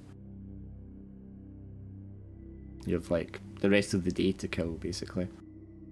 Yeah, I think like I have a friend that lives nearby, so I'll just go and visit a friend. I don't think so. Oh, okay. I mean, do you just have friends all over the country, anywhere you might be at any time? No, I suppose. Because you're from London, this is like Leeds. Oh, right, okay. I just go and get some dinner. Breakfast. Breakfast. Yeah. Okay. I mean, they're probably clearing up breakfast by the time you get there. Well, I'll just get like some 11Cs. Yeah. Do you hear it now? I don't hear the rest of So, just so that people know what 11Cs is it's like Everybody knows what tea and scone. Yeah, it's sort of like brunch. Yes. Sure. Being an airbase, there's like the secretaries, the clerks, but there aren't actually any, and maybe nurses, but there won't actually be any other women. Definitely no professional women on the base. So you two like sit down for your little tea and scones, and the other women obviously have their friends and their co-workers that they're sat with, although they won't be there because it's not lunchtime yet. So you two find yourself like in the mess hall at a table by yourself, with the guys giving you eyes, maybe occasionally coming up and saying hello, but at this point in the day, a lot of people have got a lot of things to do. I'm sitting with like a paper and. Sure. And I mean, how do you feel having just heard what you heard and your husband being away and your children being away? I think like having a spot of tea always does the trick. So tea and cake is probably Very stiff upper lip. Yeah. I think she's like, I'll deal with this later kind of thing. Like she's not totally digest it yet. I think she's just kind of like, I need a cup of tea, I need a cake, I need to get on with like ordinary life and just like deal with this at another point. But I think that's like the attitude kind of, even though our mum had taken a breakdown, like there was always that sort of secrets and stuff like that. So like from our aunt and family members, so it was always kind of like hush hush hush. So she grew up that way, so it's kind of like always composed. So yeah, the very stiff upper lip sort of attitude thing. Yeah. getting on with it and stuff. Yeah. Probably switch these around. Yeah, as the day goes on, you know, the aircraft start landing, the base comes more alive as operations sort of begin. There's a constant drone of aircraft going on overhead, soldiers drilling out in the field, marching by in the hustle and bustle of like operations and such. But I mean, you guys have basically been given leave for the rest of the day, so how do you spend the rest of your day and evening here alone in this base? Is there like a sort of canal or anything, or a sort of, you know, nice walk, you know, pathway or something? There are definitely pathways and stuff. Yeah, I mean, it's going to be quite in the countryside. Yeah, I think she just like goes for a walk. So you spend your time just going for a walk, spending time by yourself. well, I kind of wanted to like, I asked if anyone wanted to join me for a walk. Well, So. would you seek out these guys to ask, or? Well, yeah, because I want to get to know them before I'm going on the mission. So, yeah, I ask if they would like to go for a walk. So, Well, knowing me, I'm already up early and doing, you know, my little ritual push-ups, doing a kilometer walk, run. So I'm already up and about. yeah, I just like ask you if you want to come on the walk. How I'm jogging. Okay. Or be Keen or Lewis? Yeah, I think I ask like both of them. Yeah, I think I would quite happily go along. You know, be glad of the distraction from the kind of weird atmosphere at the base. I think Kian would have definitely tried to say no, but lacking a proper like an excuse that he would find convincing, he probably just sort of resigns himself and says, "Yeah, I'll go with you." Yeah, so the three of you make your way out. I mean, it's not a nice day. It's overcast. The rain has stopped now. Maybe hails a little bit just after lunchtime. It's cold. It's windy. It's kind of miserable. I start talking about my father. But just randomly talking about the most painful memory you have. Yeah, well, I have to say to someone like I feel like Okay. I'm just I was very enlightened when I went into the office and spoke to the captain, and he told me some things about my father and my mother, and it kind of, you know, it sort of resonated with me on, you know, what's happened to my father, but I just don't know what's happened to him. But I'm I think this was my purpose, to go on this mission to find out what really happened to my father. And of course, Keen knows fine well what happened. I think even by this point in time he's already like relived the experience. So It's very strange. You know, my father gave me this watch, and I just like show him the watch. And he said that, like, you know, to think of the watch when I was, you know, returning, and when he was returning. And I remember like sitting at my mother's dressing table, and he'd give me a big hug, and he'd be like, "This is a special watch. Just think about it when, and I'll return." And I think one day he is going to return. I think he's on a special mission. That's what I think. And I'm going to find out that mission, and I'm going to see him again. okay. So you're delusional. Well, he said that he was always Yeah, going to but come back to her. you're a grown and educated woman at this point. Is that what you actually think? But I think she likes to think that she. So are she's you had it in expressing the- you like to think that, or are you expressing you believe that? Because you said you believe Yeah. that. No, I know. That's what I was going to say. I'd like to think that. Okay, so you like to think of it that way. Okay. Yeah, That's I'd like markedly to think of it that different. way. Yeah. I'd like to think of it that way, as but you never know in these situations. If I'm thinking of it idealistically, and something terrible will happen to him, and it's grim. But I'm hoping this mission I'll learn something, and maybe that's my purpose. So, how about yourselves? Where are you all from, and what brought you here? Yeah. Kian will just kind of silently listening to Gloria.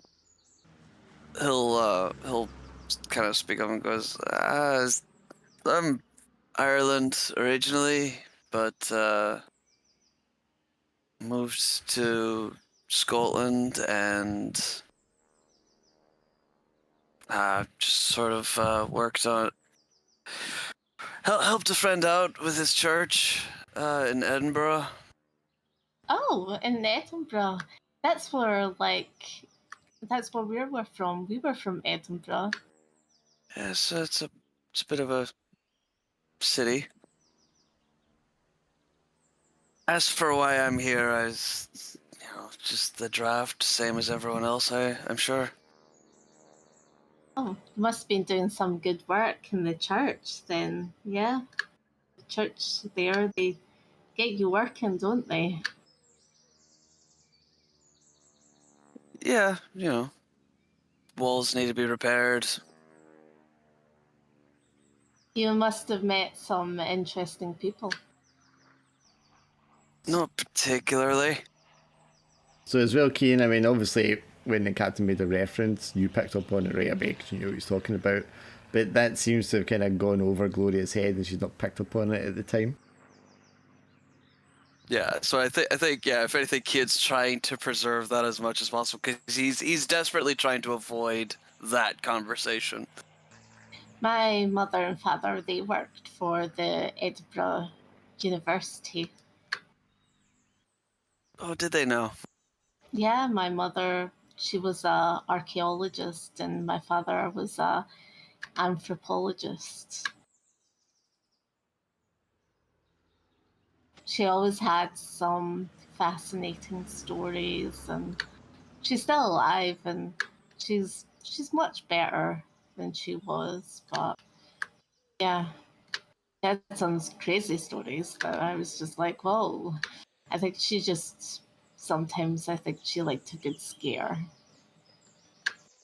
So, Lewis, I mean, you obviously heard what was being said in the briefing room to this doctor woman, and now the way she's seen things. What's your impression of her? I would feel a little bit sad for her that I would assume that her father has probably died on active service. I mean, I wouldn't know the full story of what's happened, but I would assume that he's probably like the truth of him having died, presumably in war work, is maybe being kept from her, and I think I would feel a little bit sorry for her on those grounds. Especially because you come from such a big, loving family. Yeah, I mean, I would just feel, yeah. I mean, I probably would be, uncomprehending at this stage of the full circumstances, but I would just assume that she's a woman who's had a tough time, and I would just feel a bit kind of sorry for her on those grounds. You see a little distance off the Private Martin, who was also with you in the briefing, and the rain has started to like spit down again. The wind's still like kind of whispering by. You can see him just kind of like jogging towards you all in the distance, heading towards you. I love how he's like jogging towards us. Yeah, because he's going like right around and he's coming back as you guys are just like walking the other way. Taking It's been laps. that, That means I should have been right next to him. Cause Well, you're I'm approaching probably- them now. You weren't right next to them at that point, but at this kind of point, you like come jogging up towards them. You know what? I probably will flinch and just continue running. In his case, sorry, sir. Jesus. Sorry, sir. The full sound of banging it. She's banging into the mic. Oh, was that loud? I'm so sorry about that. Yeah. Yeah. So what Turn you, you that's down so a you're little bit. like giving them a like dismiss kind of thing as you jog past them. I don't know what's going on with my mic. Sounds all right now, right? It sounds like Yeah. most Just things every now and again, it just gets Yeah, I Just don't gets know if kind of you're- crackly every now and again. Yeah, I don't know if it's a loose Wait, connection or so something. is it crackling right now? No. No, I need not to right know now. that. Okay. Tell me when it's crackling, because I think I know what it is. And so if he's going to jog right past you guys, do you guys motion for him to come speak to you, or do you just let him go in his separate way? Now it's making noise. Okay, I think I know what it is. I think Kane's just sort of like chalking it up to, well, he's American. That's, they're kind of weird, I guess. They're different. If he doesn't want to socialize with us, it makes sense. And so Kane's not like trying to force him, or anything like that. Kind of lets him off being his own thing, I guess. Either way, we're going to be working together, so. So, I mean, you guys have your walk, and then afterwards, how do you spend your evening?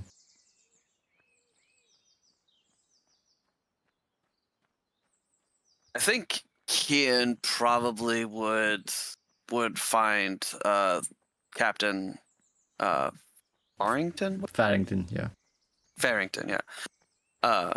Yeah. He'd probably find the captain and try to have a similar conversation with him as Gloria did. It's like sort of like why me specifically, sort of thing.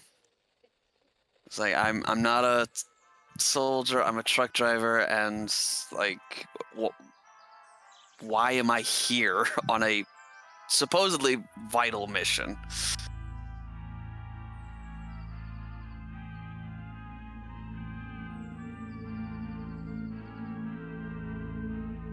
Let's fix this.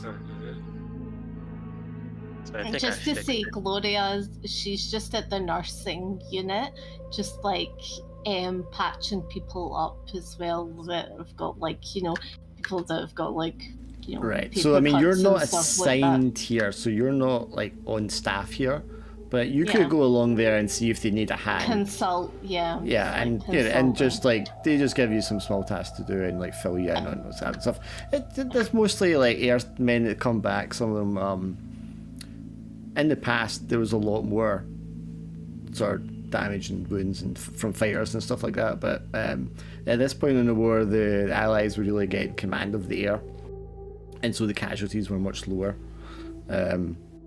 So yeah, there's not gonna be a lot to just kind of like.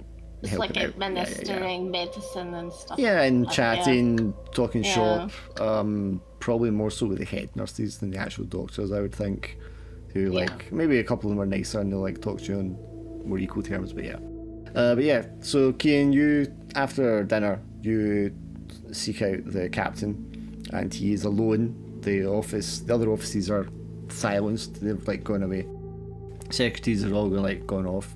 And the captain sat there alone over it, poring over like books and tomes, with his like desk lamp, old style, just like fizzing beside him and flickering a little bit.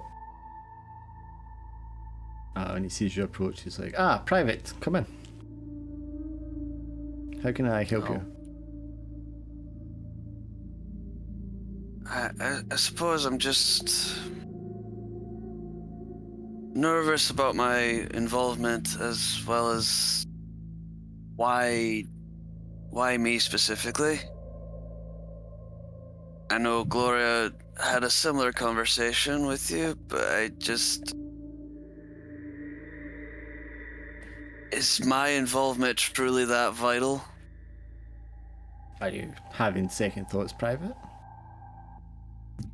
I suppose I want to know specifically why you picked me.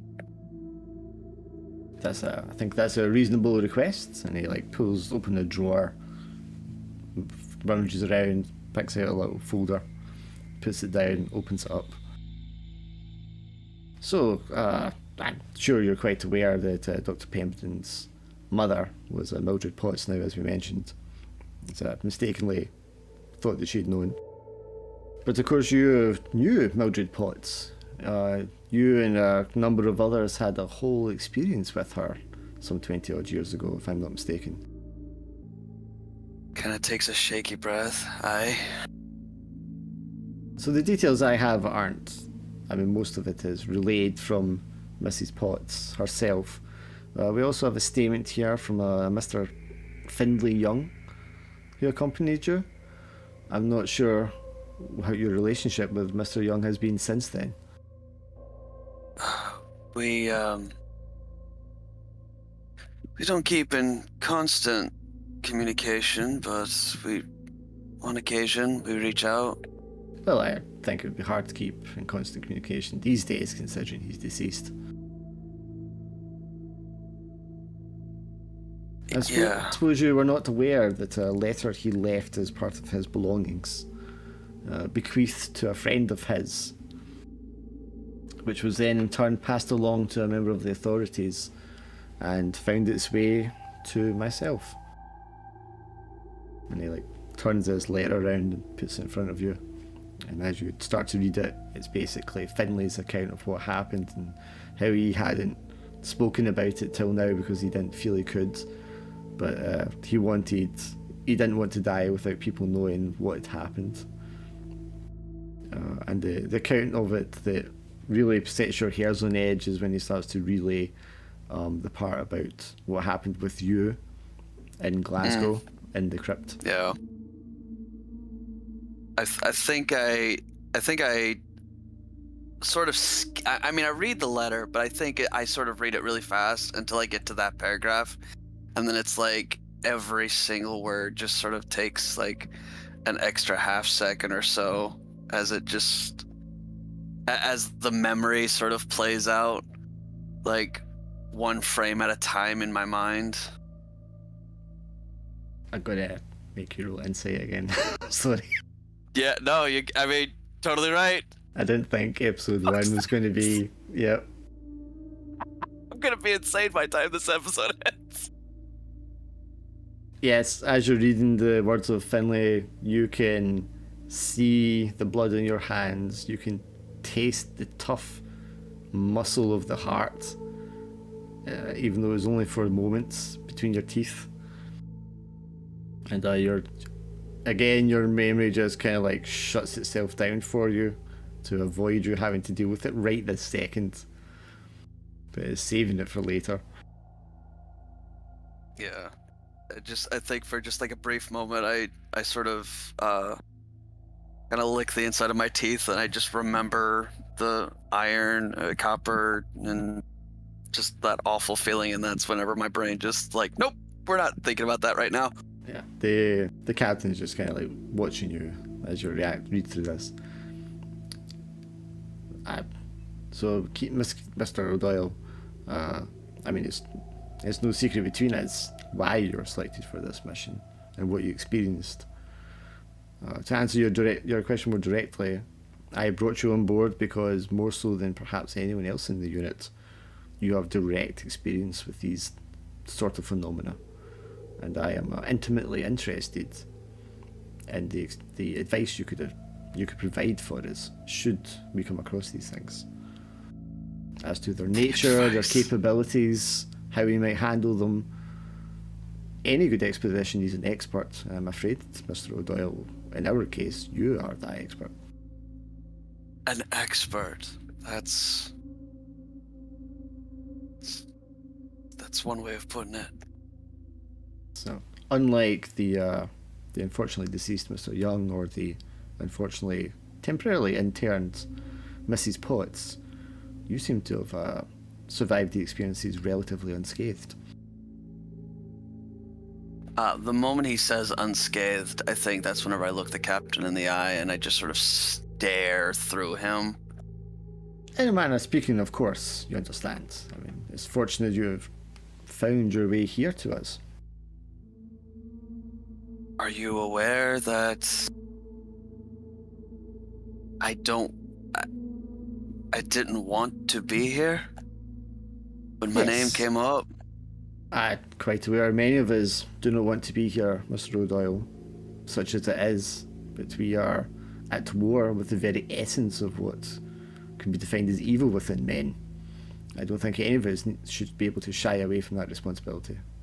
Do you not agree? Captain, you really shouldn't be believing in these things. It's just insanity and...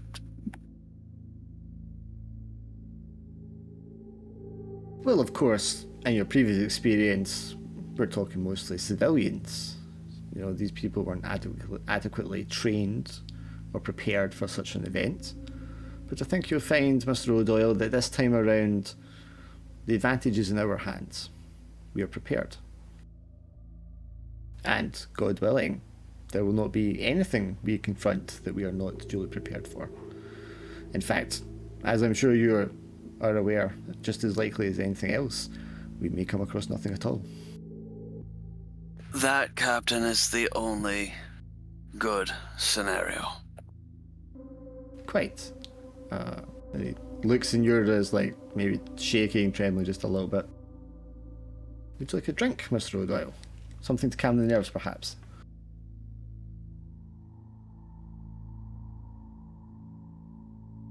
I'm sure Lieutenant Weston has left a good sherry around here somewhere, and he gets up and starts looking in the drinks cabinet, which has been moved in since Mildred was here. Gloria was here earlier in the day. Could I look over some of the books, see if I recognize any titles or if anything stands out at all on his desk? Of course, you can roll for an investigation roll. You would roll 1 dice, and then, if you wish, the insight dice. Okay.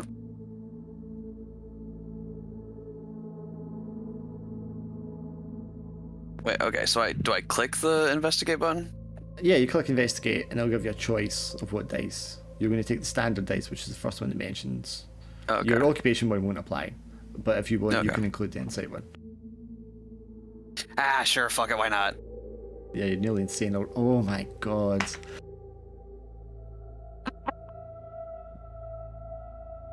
You need a roll insight for me. Hey, I keep it together. I keep it together this time. We're good.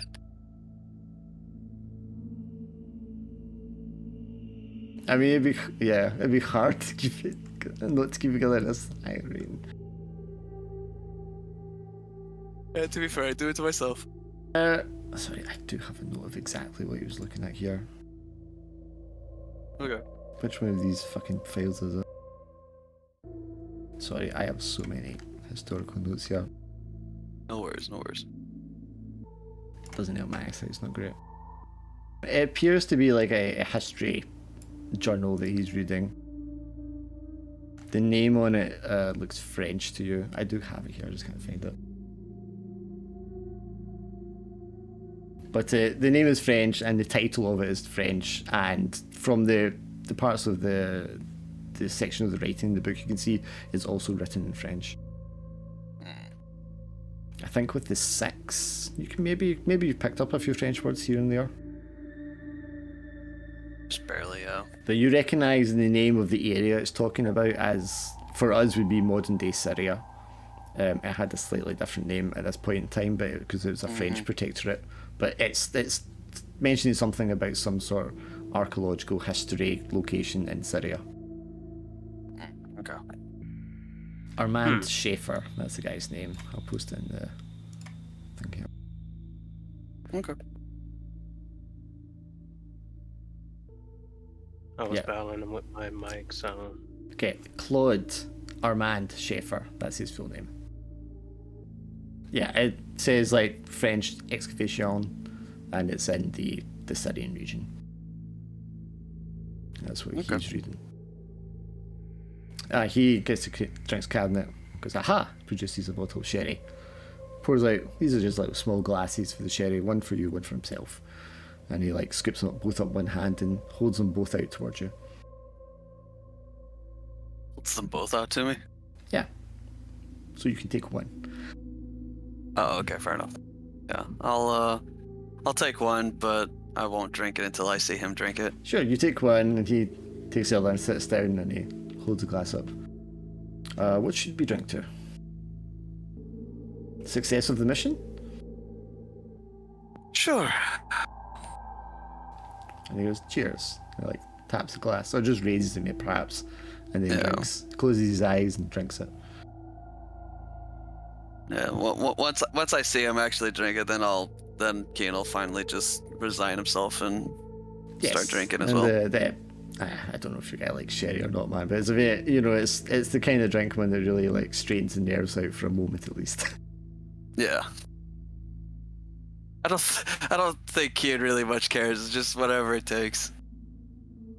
So I think we understand each other, Mr. O'Doyle, and hopefully you'll be there tomorrow morning, 8 o'clock sharp. Unless there's something else I can help you with. Not particularly, no, sir. Excellent. Do we even have a lead to start this investigation? Yes, of course. We're not stepping in completely blind. We have some intelligence on the ground that has led us to believe that the city of Tunis, formerly the city of Carthage, in antiquity, of course. I'm not sure how up to speed you are on your ancient history. I've only just recently become a student, self-taught. Well then, we will do our best and take our best endeavours to school you on this voyage. Yes, but we'll take a trip for maybe 5 or 6 days, weather pending, and we'll be able to go over the details of what we may encounter there at that time. But yes, rest assured, Mr. O'Doyle, we are not going in feeling around in the darkness. Well, let's hope all goes well that ends well. So you have my utmost confidence, Mr. O'Doyle.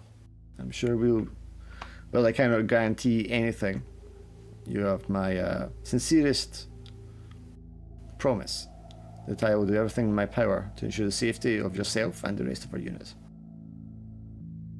With all due respect, sir, if we find something, you'll fail. And Kian will just sort of make his way out of the office. Just like watches you go for like nodding his head and closing the door and going back to his papers. Did anyone else want to do anything during the evening? Or do we want to just cut straight to meeting up in the morning? We can meet up in the morning. I mean, I did my little drill. I ate breakfast, so... You're just like, all business. This is a military mission. You've been on a tour already. You're just going to be there and ready to go. Yeah. I think, having had time for it to sink in, my curiosity would have been getting the better of me, and would probably have gone to find the captain to ask why I was chosen for it. But Sure. at the same time, I can understand that if you don't want to repeat the same scene that we've kind of just been through, then... No, it's fine. So, yeah, you come in, just a little time after Keane. You can hear voices kind of talking in the office, and you can look through and you can see Keane and the captain at the far end, and by the light of his table, and you just kind of like hang around waiting for your turn, so to speak. Eventually you hear the door open and Keane comes like striding by. He seems a little perturbed, unnerved perhaps, and he just kind of like glides past you, not paying you much attention. And at that point you kind of take your note to walk in and approach the captain. And the captain's just like up, close the door, and he's like turned around just to sit down again when he sees you approaching. And he just like waves at you to come in. Captain, sir, I don't understand why you want me for this. The lady doctor, I can fathom that she has some personal connection to what's going on here, and the Irish fella, he seems like he's been through a thing or two, and I'm sure that he has some kind of connection here too. And even the American, he looks like a big, strong lad. I'm sure he'd be useful, but me, why me? I just cut the hair.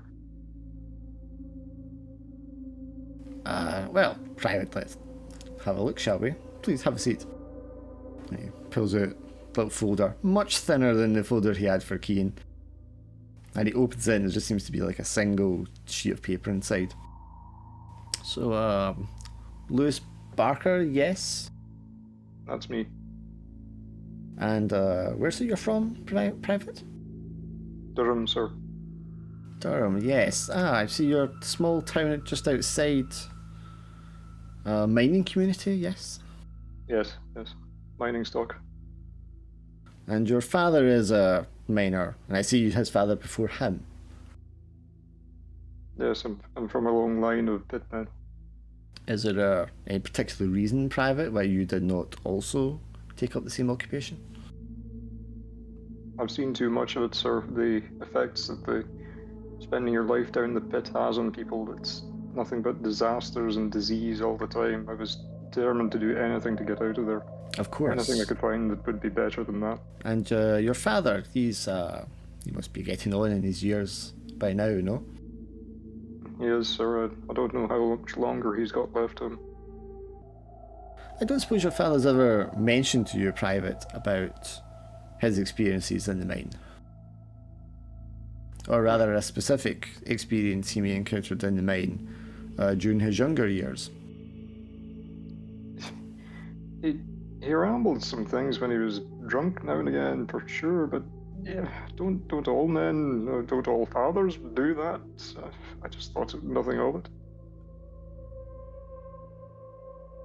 Well, I'm afraid I don't want to step on your toes in the same way I did with our good Dr. Pemberton, but it would appear that your father had an experience in the mine approximately 30-something years ago. And he was quite befuddled by it. He was so alarmed that he invited a constable from the local constabulary to investigate, whereupon he took and gave a statement about what it was he believed he had seen. Now, of course, it's not unusual for such miners to see things in the dark, or perhaps the gases cause tricks to be played upon their minds. But your father wasn't alone in giving witness to this event. I believe it involved the deaths of 3 other workers. And there was a substantial inquiry into the event afterwards. This isn't something that you've heard about in your hometown? It was quite the event from what I can see. And I remember the investigation, sure, but you get used to these things going on. You know, you don't think that much about it after a while. You just try to get on with your life and accept it as part of living in a mining town. But yeah, no, I vaguely know what you're talking about. You're saying there was more to it. Well, I don't have the materials in front of me right now, unfortunately, but what if I were to tell you that this was not the first occurrence of that nature in that area of the country? What if I were to tell you that approximately every 30 years or so, there seemed to be a strange event reported, and always involving the deaths of 3 men? I would have just told you it was simply the miners' superstition. Everyone gets superstitious when they're down there. And they all carry things for their protection. They all think that, you know, their little rituals will help them, but again, you just get used to it. And indeed, I believe that's what most people seem to think, and therefore these events are forgotten. But if one is to look through the archive of the newspapers and the constabulary reports, a pattern emerges. And as a member of that community, Private Barker, I believe that your family has for many generations bore witness to these events. Now, I'm not sure how religious or superstitious you may be, Mr. Barker, but I, for one, am of the belief that there's a certain amount of fate intertwined in all of us, and that for someone to come from such a long bloodline and history of involvement with these events, these occurrences, this supernatural phenomena, that perhaps lack of better resources, I must admit, I was drawn to your case and to your family's history, and that is why you've been selected. Well, I can't say that I fully go along with everything you're saying, sir, but if you want to send me to, as I said before, if you want to send me to Tunis instead of into France, then fair enough, like. Well, of course, those are not the only options, Private, but yes, if you were recruited for duties just now, there's a degree of certainty that you would indeed be part of the landings and sent into France. Very well, sir. I'll take what I can get. I would fear, Mr. Barker. We have adequate responses and preparations in place. We have experienced individuals accompanying us, and of course we have the might of the British Armed Forces at our hand. I'm quite sure that you'll be adequately prepared and able to deal with whatever we may encounter. If there's no further questions, Private, perhaps we should retire for the evening. As you wish, sir. I think that's everything that I could. It covers everything as best as can be. Okay, gets up and he extends a hand to shake your hand. At the very least, Private, we always need a good man with a steady aim at hand. I think I would slightly apprehensively shake his hand and wondering if there's something more to what he's saying than what I realise, but I'll take him at face value for now. It's a good, cold, firm handshake, and then he kind of like gestures for you to go and resumes his seat. Yeah, I'll just make my way out. What about Adam? Does Adam want to request a sit down, or is he quite content to just go along? Glim. You know you muted Glim. Oh, he said BRB, but that was ages ago. I did want to do a bit more, but I don't want to do it if he's not here. Maybe send him a message. I mean, I shouldn't need to, he's like here. Alright, I'm back. Jeez. Yeah, did Adam want to have a sit down with the captain at night, or do you want to just move on to the next morning? I mean, what can I say? I mean, okay, yeah, I think I got something. Okay, I go in there. I walk up. I knock on the door. I stand Yeah. up straight. Okay, I mean, by this time it's getting on the evening, maybe. The captain just looks up at you and waves you to come in. Yes, Private? Sir, there is permission to speak freely. Of course, Private. But you can always speak frankly with me. Please have a seat. Am I here because of what I saw? In short, Private, yes.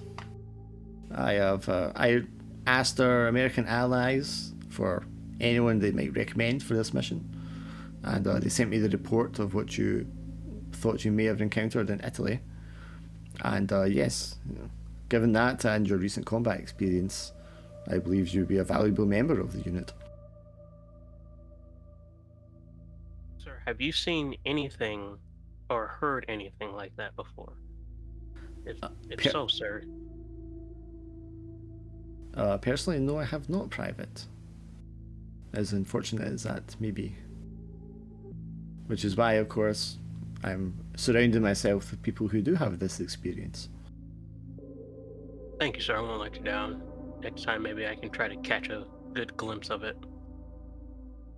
I would sincerely hope so, Private. It would be most useful. Is there anything else I need to know once I do encounter this thing? Well, of course, we may not encounter anything at all, and I'm not sure if we'll encounter what you think you may have seen in Italy, or anything similar. We will, of course, be primarily conducting an investigation into the activities of the Ananerba, and seeking any artifacts that they may be seeking, but I suspect that you may have stumbled upon something on your tour that may be linked to what we're investigating.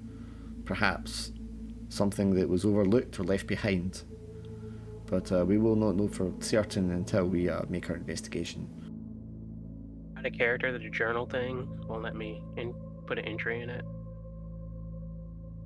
Which journal? Your private journal? Adam's journal. Yeah. It won't let me add anything.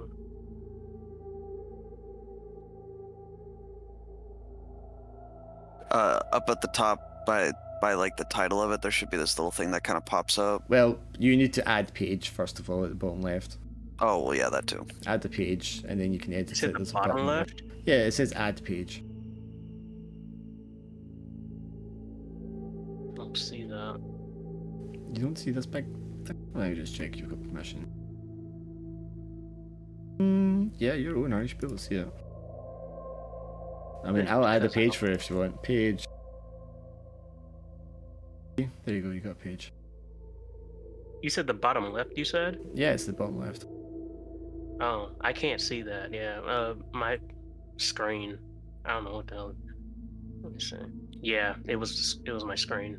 Okay, that's It fine. didn't. Yeah, so you can rename that page and everything. There's a button on the right hand side, and you can like edit anything in there. Thank you. And it'll just save as you're typing. You don't need to hit save or anything like that. Alright.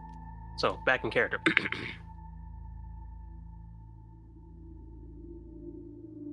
Thank you, sir. Thank you, sir. Goodbye. Of course, Private. Private, this is not the American Army. You're free to speak to me whenever you need to. Affirmative, sir.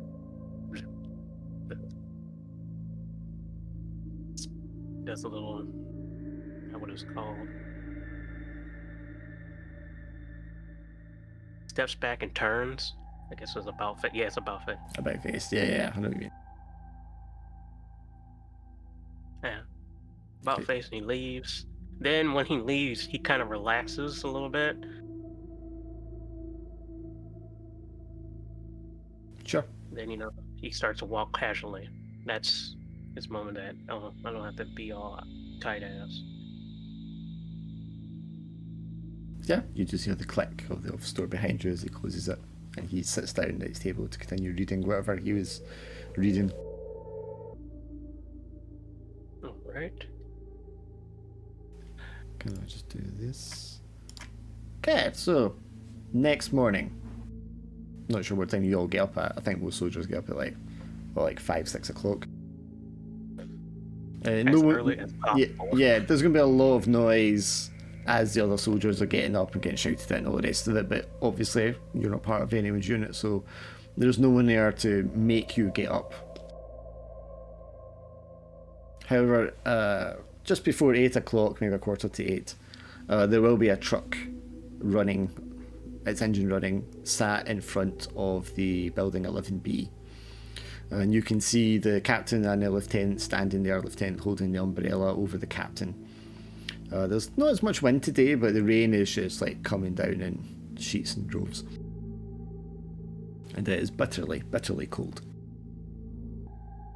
Yeah, I don't have my old newsboy cap, but I'm sure part of the uniform has like some sort of cap or something like Yes, that. certainly Kane will does. put that on.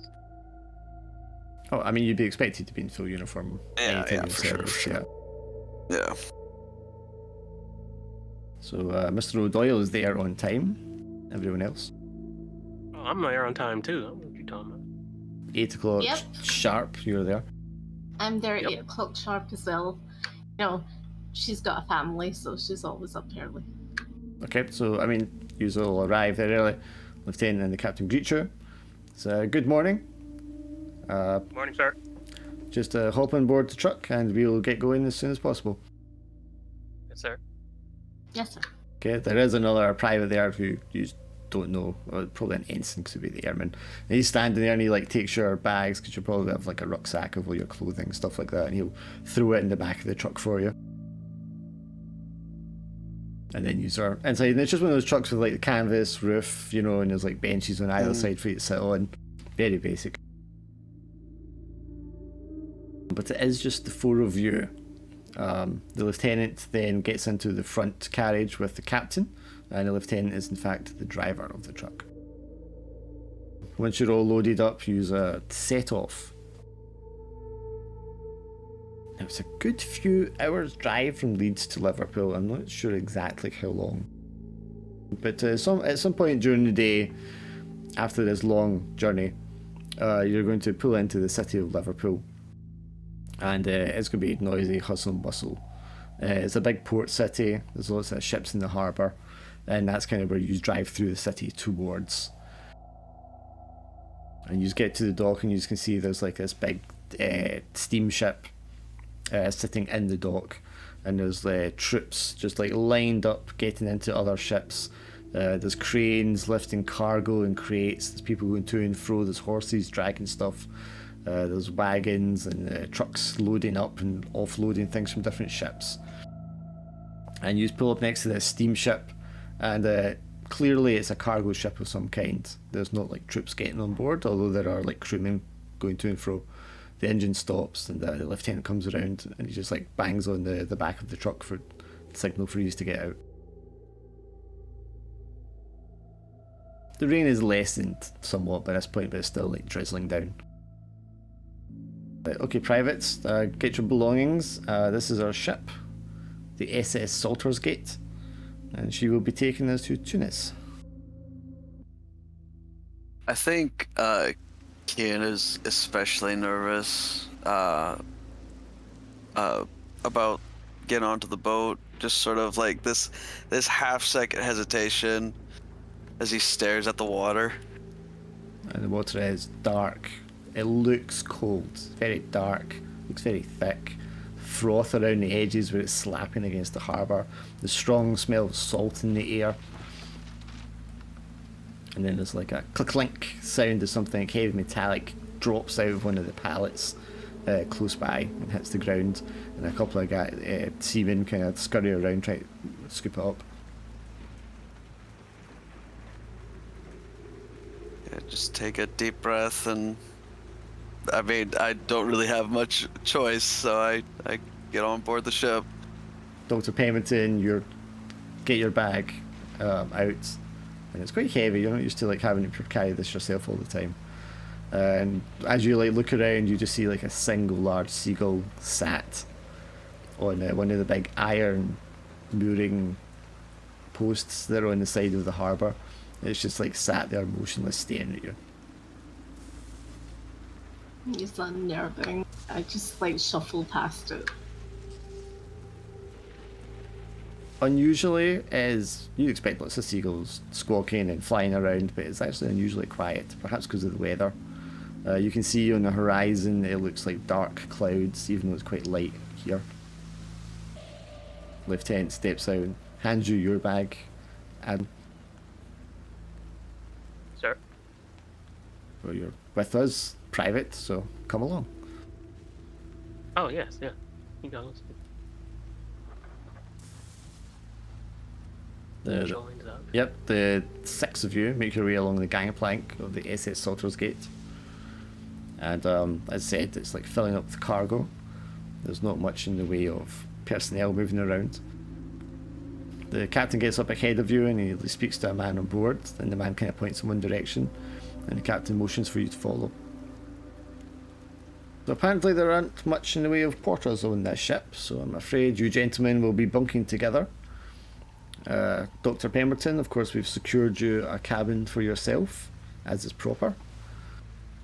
And That's very kind. And myself and Lieutenant Weston shall be bunking next to you, gentlemen. Won't be standing on rank and regulation here. He kind of laughs to himself a little bit.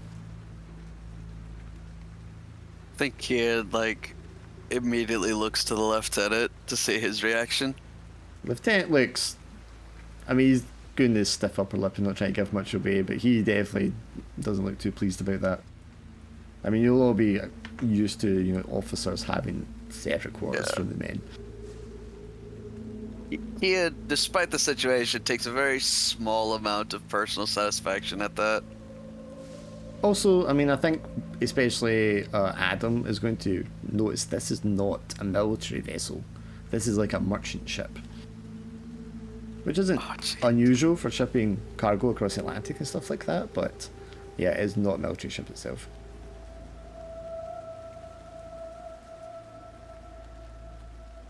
I do... Oh, there's no image.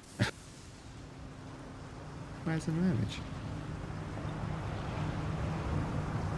It's just reading. So this is an AI one, so it's not great, but it's just to give a rough idea of like being on a ship. There will not be these soldiers. This is all just like crates and sacks and pallets and stuff. You don't have a giant man on the back of the ship, you know. Well, it's supposed to be point of view, but yeah. Fair enough, yeah.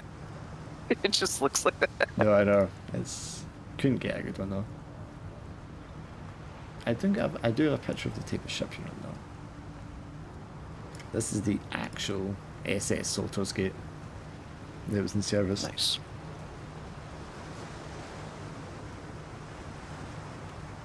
So yes, use boards, and you're shown to where you get to stay. Basically, it's like 4 bunk beds for the 3 of you, and also for the lieutenant. There's a private cabin along the way. It's very, very small. It's just a bed and a cabinet, basically, maybe a little sink. And that is given for you, Dr. Pemberton. Okay. You feel like someone definitely had to give up their room for you in order for you to have this.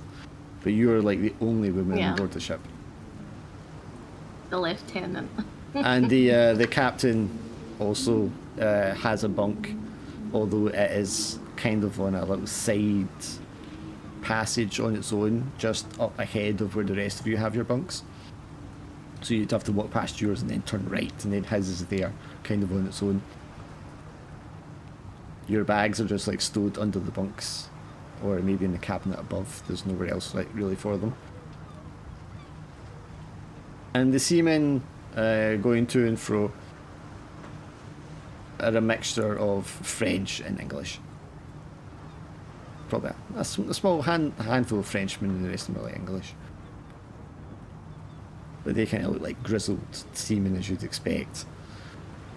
Probably a little more relaxed because they're just about to set off rather than being at sea for a while. But yes, clearly not a military vessel. There's no other soldiers on board. So, what do you want to do before you set off? If anything.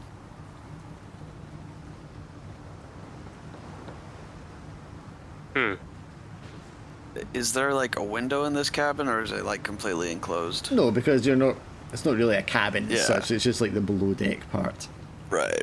Okay. There will be portholes like along. In fact, I don't think actually in the actual ship there is. There will probably be a couple of small portholes on the lower deck as you go along, but it's like filled with cargo, so there's not really much point going in there. It's much easier just to go up the stairs straight on deck. Yeah, I think Kian's original plan was to just like stay in the cabin or whatever, the room, just to stay away from the water. But I think, you know, due to how small it is, he probably would be like, this is too claustrophobic, I'm gonna get out of here.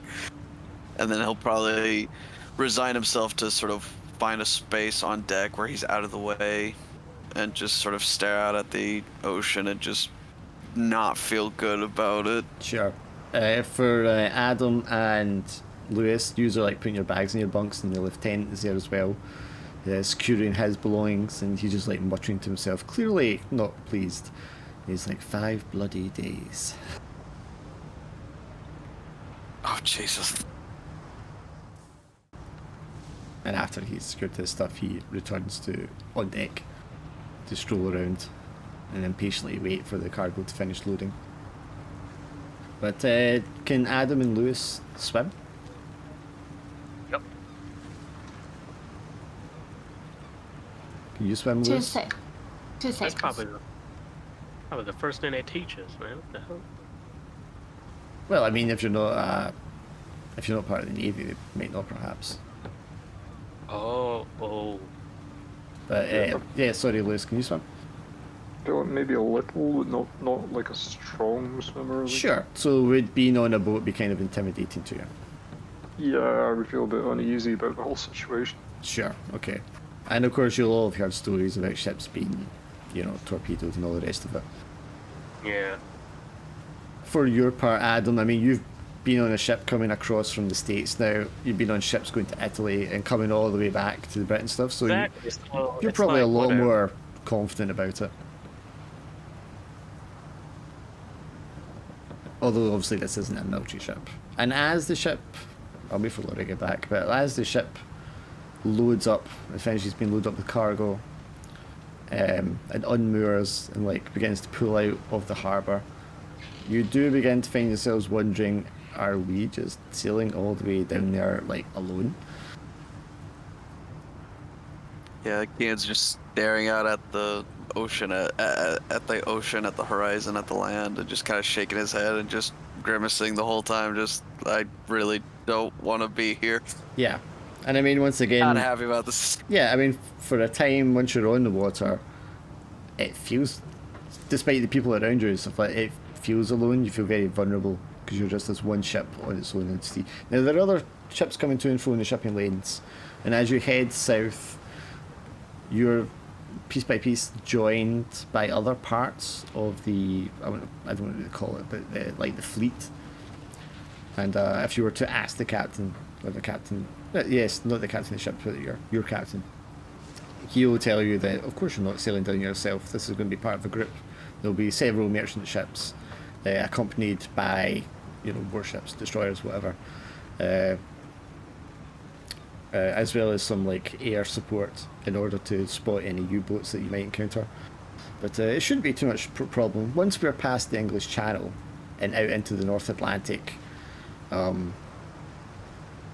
we should be relatively safe. And then for our part in the Mediterranean, once we go past Gibraltar, we should also be safe because we're not expecting any German vessels at that point.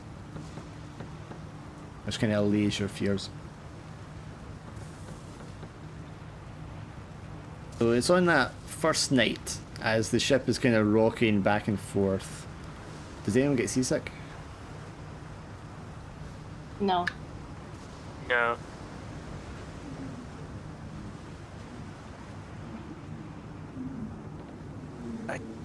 Don't. Maybe a little bit. Maybe just a little bit. I think it's more the nerves. Sure. Yeah, I was going to say I'll maybe be a bit uncomfortable with it, so maybe not violently ill, but yeah, probably a bit queasy. Okay, yeah, I mean, there's some unease, but it could be a mixture of trepidation, nerves and such. But no one is outright full motion sickness, even though you haven't really been on the sea before. Yeah. Okay, well, I mean, that's fortunate. The lieutenant, unfortunately, doesn't have his sea legs, and he spends the greater part of the first 24 hours with his face over the side of the ship, ejecting the contents of his stomach. In between, he is able to sit down and sip at a glass of wine, but he is very green to the gills and is obviously not having a good time of it. The captain gives him a sort of pitying look, but at the same time, maybe a slight air of, how dare you give us a showing up like this in front of the men.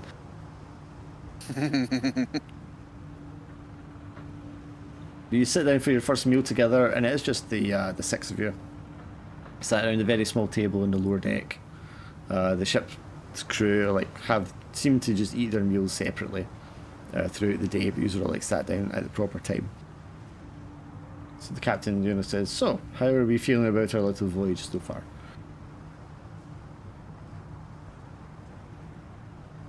Truth be told, sir, I'd rather be on solid ground Yes, well, or in the air. yes, well, I think the lieutenant there might actually agree with you.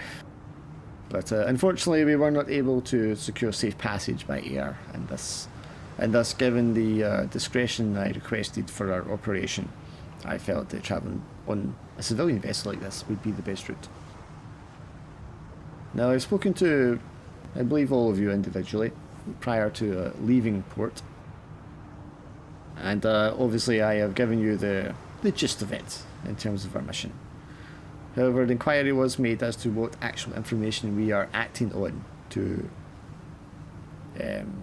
travel to Tunis. And I believe now is the appropriate time to reveal that information to you. As you'll know, the Germans were driven out of Tunisia, along with their Italian allies, who mostly surrendered, if we're being honest. And a small cohort of the organisation that we're investigating were stationed there. Now, I'm not entirely sure what they were doing there. And unfortunately, they were fanatical almost in their defence of their position, refusing to leave. Apparently, they did not feel they were finished in whatever task they were set to. And they fought to the last man. Or so we were led to believe. A couple of weeks, perhaps 15 days or so after the Allies took control of Tunis, a body was recovered from the building from which the Germans, the Nazis, the SS were positioned in. And initially this man was believed to be another casualty. But upon arrival at the morgue, he was deemed alive and taken to a medical unit. Since then, this man has shown an unnatural rate of recovery and has been interviewed, interrogated many times, and has revealed himself to be a member of the organisation we are investigating. This witness will be pivotal in our investigation. We are to interrogate him and find out exactly what they were doing there in Tunisia. The nature of the man's wounds suggests, our good doctor, as you will be able to survey when we arrive, that he should not have survived his experience, and yet he seems to be recuperating quite adequately, more so than one would expect. How old was this man? I believe he is somewhere in his late 20s. Although given the extent of his injuries, that has yet to be determined. And he's currently fully recovered or is still recovering? Well, the reports are confusing. The officer in charge at the facility he's being held has not been forthcoming of late. We stopped receiving reports about the prisoner a few weeks ago. But it was upon the revelation of this information, of his capture, that I was granted permission to launch our operation. And so post haste the arrangements have been made, which is why we left so suddenly. Should this prisoner still be alive, and by all reports he is, I want to get there as soon as possible to interview him. And he's still in custody? Yes. There has been no documentation alluding to his release in any way. He's a prisoner of war. So he's still been stationed at the camp. Has there been, like, what are exactly the reports about his injuries? I do not have his full medical report, but the rudimentary abridged version is that he was recovered with third-degree wounds covering his entire body. He was feared suffering from several infections due to his wounds, which were suspected to be the result of grenade explosions and resulting fire at the premise where he was recovered from. The building then partially collapsed, burying him before he was recovered, and he must have spent at least perhaps 2.5 days under there with the heat of Tunisia, as you can imagine, and dehydration resulting thereof. So badly dehydrated, third-degree burns over his entire body, multiple seemingly infections. The man was in extreme pain, but he appears to have survived. Jesus. I think Kian almost immediately makes a connection with a certain other burned man Now, obviously, we'll have much more details when we arrive and are able to speak to the physician in charge as to the exact details of his condition. But if anyone has any further questions about our mission at this point, now is the time to ask. He sticks his fork into his dinner and eats a mouthful. My mother had like she had sort of ramblings of a Thomas. Yes. And he had a burn. Said he was full of burns, and she was saying as if he was like a sort of zombie, sort of a zombie creature. Well, I mean, according to these reports, this officer was able to give his name and rank, so we know where he was assigned to, and get some details about who he is. So he wouldn't be in a state of zombification. So it might be fortunate if your mother's statement gives or can allude or elucidate on the details of what's happened to this man in some way. But no, I mean, I believe his injuries are a result of a terrestrial intervention, shall we say. A much more mundane cause. At that point, you can hear the whir, whir, whir, like the alarm sounds of the ship. And you all look around. The captain's eyes go kind of wide for a second, and he grips the desk and he shouts, "Lieutenant!" And the lieutenant kind of pulls himself up from the sort of half lying down in the chair position that he had. Right away, Captain. And he like stumbles and tries to find his way up the stairs to the upper deck. You just hear one of the seamen shouting, "Life jackets! Life jackets!" Oh, for fuck's sakes. Alright, put on my life jacket, get my gun ready. Well, if I had a gun. Oh, I mean, you definitely have a gun. You may or may not have a sidearm. I'm not sure what the American soldiers had, but everyone's going to have a rifle. That's just default. Whatever the standard issue was. Yeah, the crewman's wearing life jackets. You can hear the footsteps running up and down on the upper deck. The captain is like looking around and he's like, "Come on, get to," and he's like waving for you all to move. Yeah, Gain's going for a life jacket. You just hear the meow of a plane going overhead, and then if you're coming up on deck, you can see something drop from the bottom of it in the distance. Hits the water, and there's a few seconds of nothing, and then all this water's kicked up from the drop charge. Yeah, I have my life jacket on as well. There are men standing with binoculars, telescopes looking out. There's a man like standing leaning over one of the masts, just desperately scanning. He's like, "Can you see it, sir?" It's like, "No, sign, Captain." You can see like one of the warships to your side. Now you're still like just getting past the English Channel, so you can see England. I don't know if you can see it actually, but you know England's like to the sort of northeast, and France is to like the south there. And you are like at the edge of the strait outside that at the North Atlantic. But the warship kind of like rounds its weapons, and you can hear from here the tick tick tick tick tick tick as it's moving around, and you can see all the soldiers on that ship running to and fro. Why don't you all roll one dice for me? It's a non-investigation roll. One dice. Yeah, so if you click your guy, then click other actions. You just click the first one. Actually, because you're a photographer, you could have the second dice as well, because you got good eyes. Keen fucking ace in all the rolls.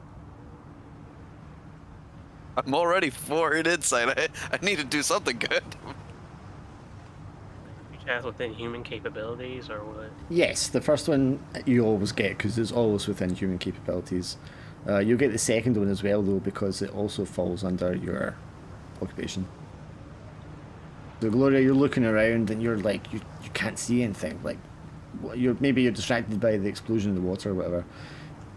Keane and Adam, you guys get up to the deck and you turn your head. The Keane, straight away you clock just this thin black like shadow in the water in the distance.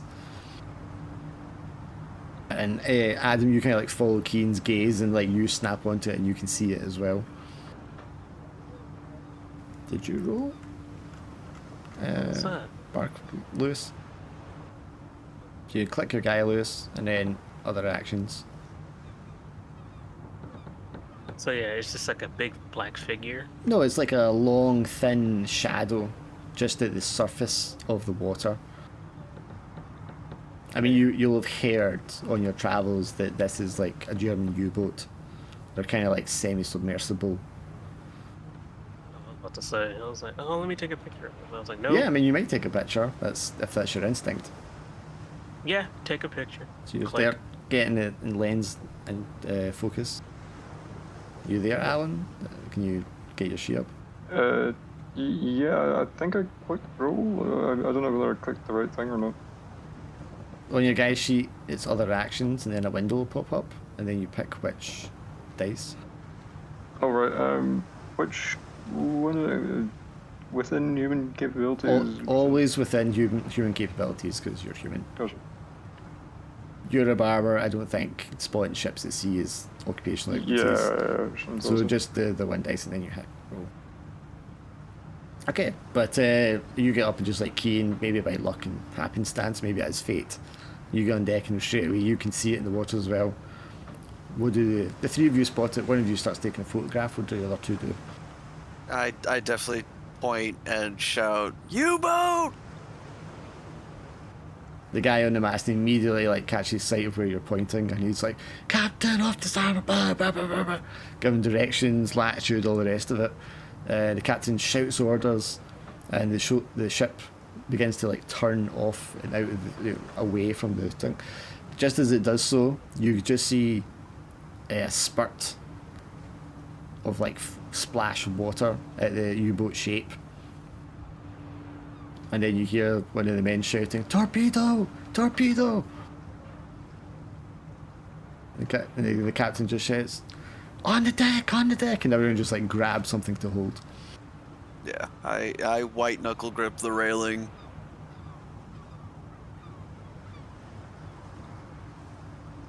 I think Kian also like it is the kind of guy that wouldn't avert his gaze. Like he's watching. If he can see the torpedo, he's gonna try to watch it, just see it. I mean, you can't see it because it's hold his under breath. the surface of the water. You just seen the spurt as it kind of launches. Yeah, that's fair. Yeah, he would just stare at the U-boat then and just hold his breath and hope.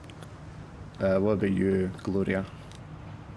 Yeah, I'm just like gripping on as well. To the rail, the crate, what? I'm gripping on to what's called the rail. Sure. So. There is a lifeboat on the side of this ship. No one, they're like raiding it, so it's ready to just drop in the water at a moment's notice, but it's not been launched yet because it's not clear what's happening.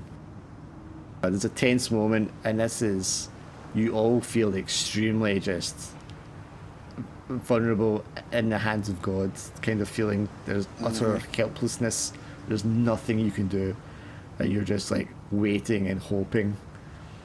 And then there's a crack and an explosion off to your left, and the warship to the side starts to list to one direction, and smoke starts coming up from its internals, and you can hear the alarms going off and the klaxons and the bells ringing on that ship, and it starts to drop its lifeboats into the water, and the man on the mast just yells, "It's been hit, she's been hit!" It's all you can do to watch as you slowly sail away in the direction of safety, and the warship starts to just like slowly sink behind you. But you guys and the other parts of the convoy just slowly make your way out towards around the Iberian coast, and down towards Gibraltar Straits. And we're going to stop there tonight. Nice. That was awesome. Yeah, it was good. Yeah, I enjoyed it. What did the rest think? Yeah. Slow burn, like I said. Yeah. Well, it's just session 1. Things haven't kicked off yet. No. How did you feel about like your one-to-one meetings with the captain? Yeah, all right. Not bad. I liked it. I felt like it gave some insight into like each character, didn't it? Into like, you know, what's going on, you know, and their purpose. Especially, I think as well, you Goose, about your Lewis. dad, Lewis, Lewis's dad. Yeah. Yeah, I was surprised at that. I wasn't expecting that. Yeah, I honestly expected you to be there for the other non-supernatural reasons, but I mean, he might be. oh yeah. But it's kind of cool though. I didn't expect. I'm not saying anything I say is true. Oh, this is absolutely. Oh yeah, no, that's fair. Now, the thing I was coming up with was the fact that we've all got like that shared trauma or some sort of supernatural event, and that we might be like a part of a sacrifice ritual or something like that. Because you're already getting paranoid. She's already got her tinfoil hat on.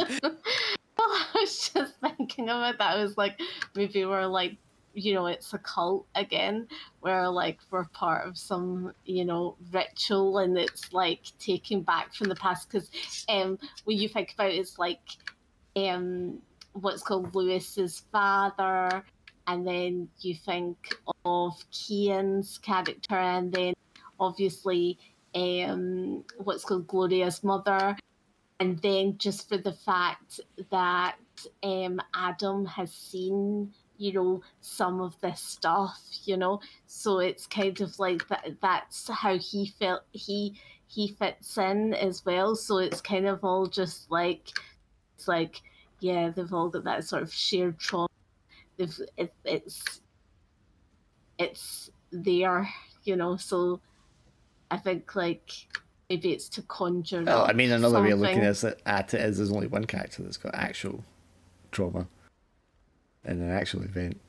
Oh, that's Kian, yeah. The others are maybes, probablys, loosely, tenuously connected. Yeah. Yeah. But if you think, I mean, I'm also getting, if you think about the entirety of the armed forces and you for like the only scraps you can put together that have anything to do with anything. Yeah, that's why Kian is absolutely like, oh, this is if I'm the expert, we're fucked. It really, he's desperately hoping and praying that we don't find a single fucking thing, because he knows if we do, we're all dead. I'm saying like Kian, he's like not trusting women. He's been through a lot. Well, it's not that he doesn't trust women. It's just, you know, he's like a specific kind of specific, women. Yeah. I keep picturing Keane with the same energy as you know, Bruce Willis in Die Hard 2. Like, oh, I got the same thing happen to the same guy twice. It's like, you know, yeah, just go here, have some laughs, it'll be a great fucking time. Or more like the start of the third one where he's all hungover and sitting in the back of the van. Yeah. I just keep seeing it, especially with that Bruce Willis like clambering through the vents going with this match, like, you know, just grumbling to himself like, just go here, have some laughs, it'll be great, blah blah blah blah. I thought the whole time. I thought it was funny as well because like at the start, like Adam just like doing laps and stuff like that. Is that his like exit strategy for like run away? Like trouble comes, is like, I'm getting out of here. Yeah. No, the thing is, how I'm playing him is that, you know, he's so militant, or I could say, because when he saw the superior officer, he thought he was lacking. He was like, "Sorry, sir," and then he just started running. You know, so it's like, you know, muscle memory. Yeah, I think it's also happy. Like, yeah, go ahead. I was just gonna say it's also like a different. For one thing, it's different cultures, British and American, and then like you also have military culture, which is different for both countries as well. So it's, you know, it makes sense that. Yeah. Adam's kind of the quote unquote weird one. Well, I mean, also he's the only one that's seen like active combat. Yeah. So Exactly. he's literally So just came out of and- combat zone. Yeah. And then when he So told me to The relax, expertise. I did Yeah. relax. So I'm like, okay. Yeah. Yeah. But yeah, I Yeah.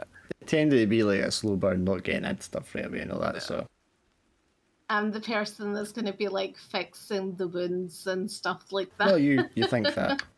Yeah. I don't know. You- I feel like you're gonna be the reason I'm gonna get the wounds. I mean, you assume there are things that are going to actually leave you with wounds, Oh yeah, that's true. Yeah, not it's just true. finish you off, man. Keying up to 4 fucking insight episode Yeah, 1 though. fucking 4. I'm good. Dark. Look at Yeah. my screen. Hang on, man. Tell me, honey, look at my screen. Anyone look at my screen and tell me, does this mullet looks luxurious yet? Or Yeah, so the voyage will be 5 days. Obviously, the first day you wouldn't be doing anything, but at any point during the voyage, you could write your first letter. Okay, cool. So just in your journal, just like create a page, give it like the dates or something. So it'd be like the 22nd of January 1944, I think. And just Cool. write a short paragraph, 2 paragraphs letter to someone. Yeah, I'm Getting going your, to do that. getting your Yeah. thoughts down, all the rest of it. Sorry, what was the I think it's the The date again? 22nd of January 1944. Okay. I'm going to add it like later. Yeah, you could before just- the next week. Don't have to do them at any point, but if you want to do one for the voyage, you can do it like before next week. Yeah, I'm going to do it before next week. Yeah, because there'll be a delay between sending it and when you get one back as well. Yeah. But if you're going to burn up to rating 4 in one episode, you probably won't have one sent off. yeah. I wasn't intending for anybody to have to roll insight in the first one. I know, I can't believe we're at 4. I think it's everybody else at like 2. It gets harder No. to go up as it goes up, so for him to get 4, Yeah. I actually didn't think it would do that. But yeah, getting to 5 is Yeah, kind of no. tricky. Getting to 6 is actually, it's a 1/6 chance. Yeah. And to be fair, I was the only one that started at 2. Everybody else started at 1. Yeah. Because I'm a little messed up. Well, I mean, it makes sense that this whole Yeah. thing kickstarts with you fucking going off the edge. Yeah. It's just me. No, I think it's actually kind of interesting too because obviously Keynes has his experience, but I think probably after the briefing it kind of sinks in that like, oh shit, yeah, the Germans could also be messing around with this kind of stuff. Mm-hmm. And I think that's just adds a whole new level of like I really don't want to deal with it, but like I need to know how it works, what it is, so I can defend myself from it. But yeah, the captain constantly reassuring him, and Kia's just like, dude, if I am the expert, we're all dead. I mean, at this point, it appears that the captain just has no idea what he's letting himself in for. Yeah. Which is also not helping kids' mental state. Yeah, I mean, no one else. Yeah, it's a bit crazy. And Keen's the only one that knows what's coming, kind of thing as well, or what might be coming. And even then, Kid doesn't really know anything. Exactly. He just kind of knows. It's bad. It's so not good.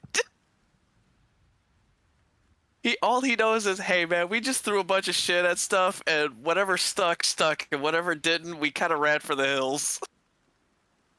Yeah, that's not good. Yeah. I'm sure it'll be much better when you're in the desert. Yeah. Oh yeah, sure. Yeah, in the desert. Oh, that's what I'm going to do. I was going to post up the videos here so you can watch them. One of them's like a 10-minute video. The other ones are shorter than that, and they're just like newsreels concerning Tunisia, just to give you a sort of feel for the area and stuff. Mm-hmm. Yeah, I'm out of the Yeah, I'm Foundry thing. putting it into Discord. I'm not going to put it into Foundry. Alright, okay. Yeah. I will say this. I'll need to upload The it, second definitely. that you said that the the captured guy had like 3rd-degree burns all over his body, I literally heard "Dropped it" in the back of my head, just like, oh fuck's sakes. And then when I talked about the Thomas of like my mother's ramblings, I Yeah. felt like you were like, I'm just gonna shut up now. Yeah. I'm not gonna say anything.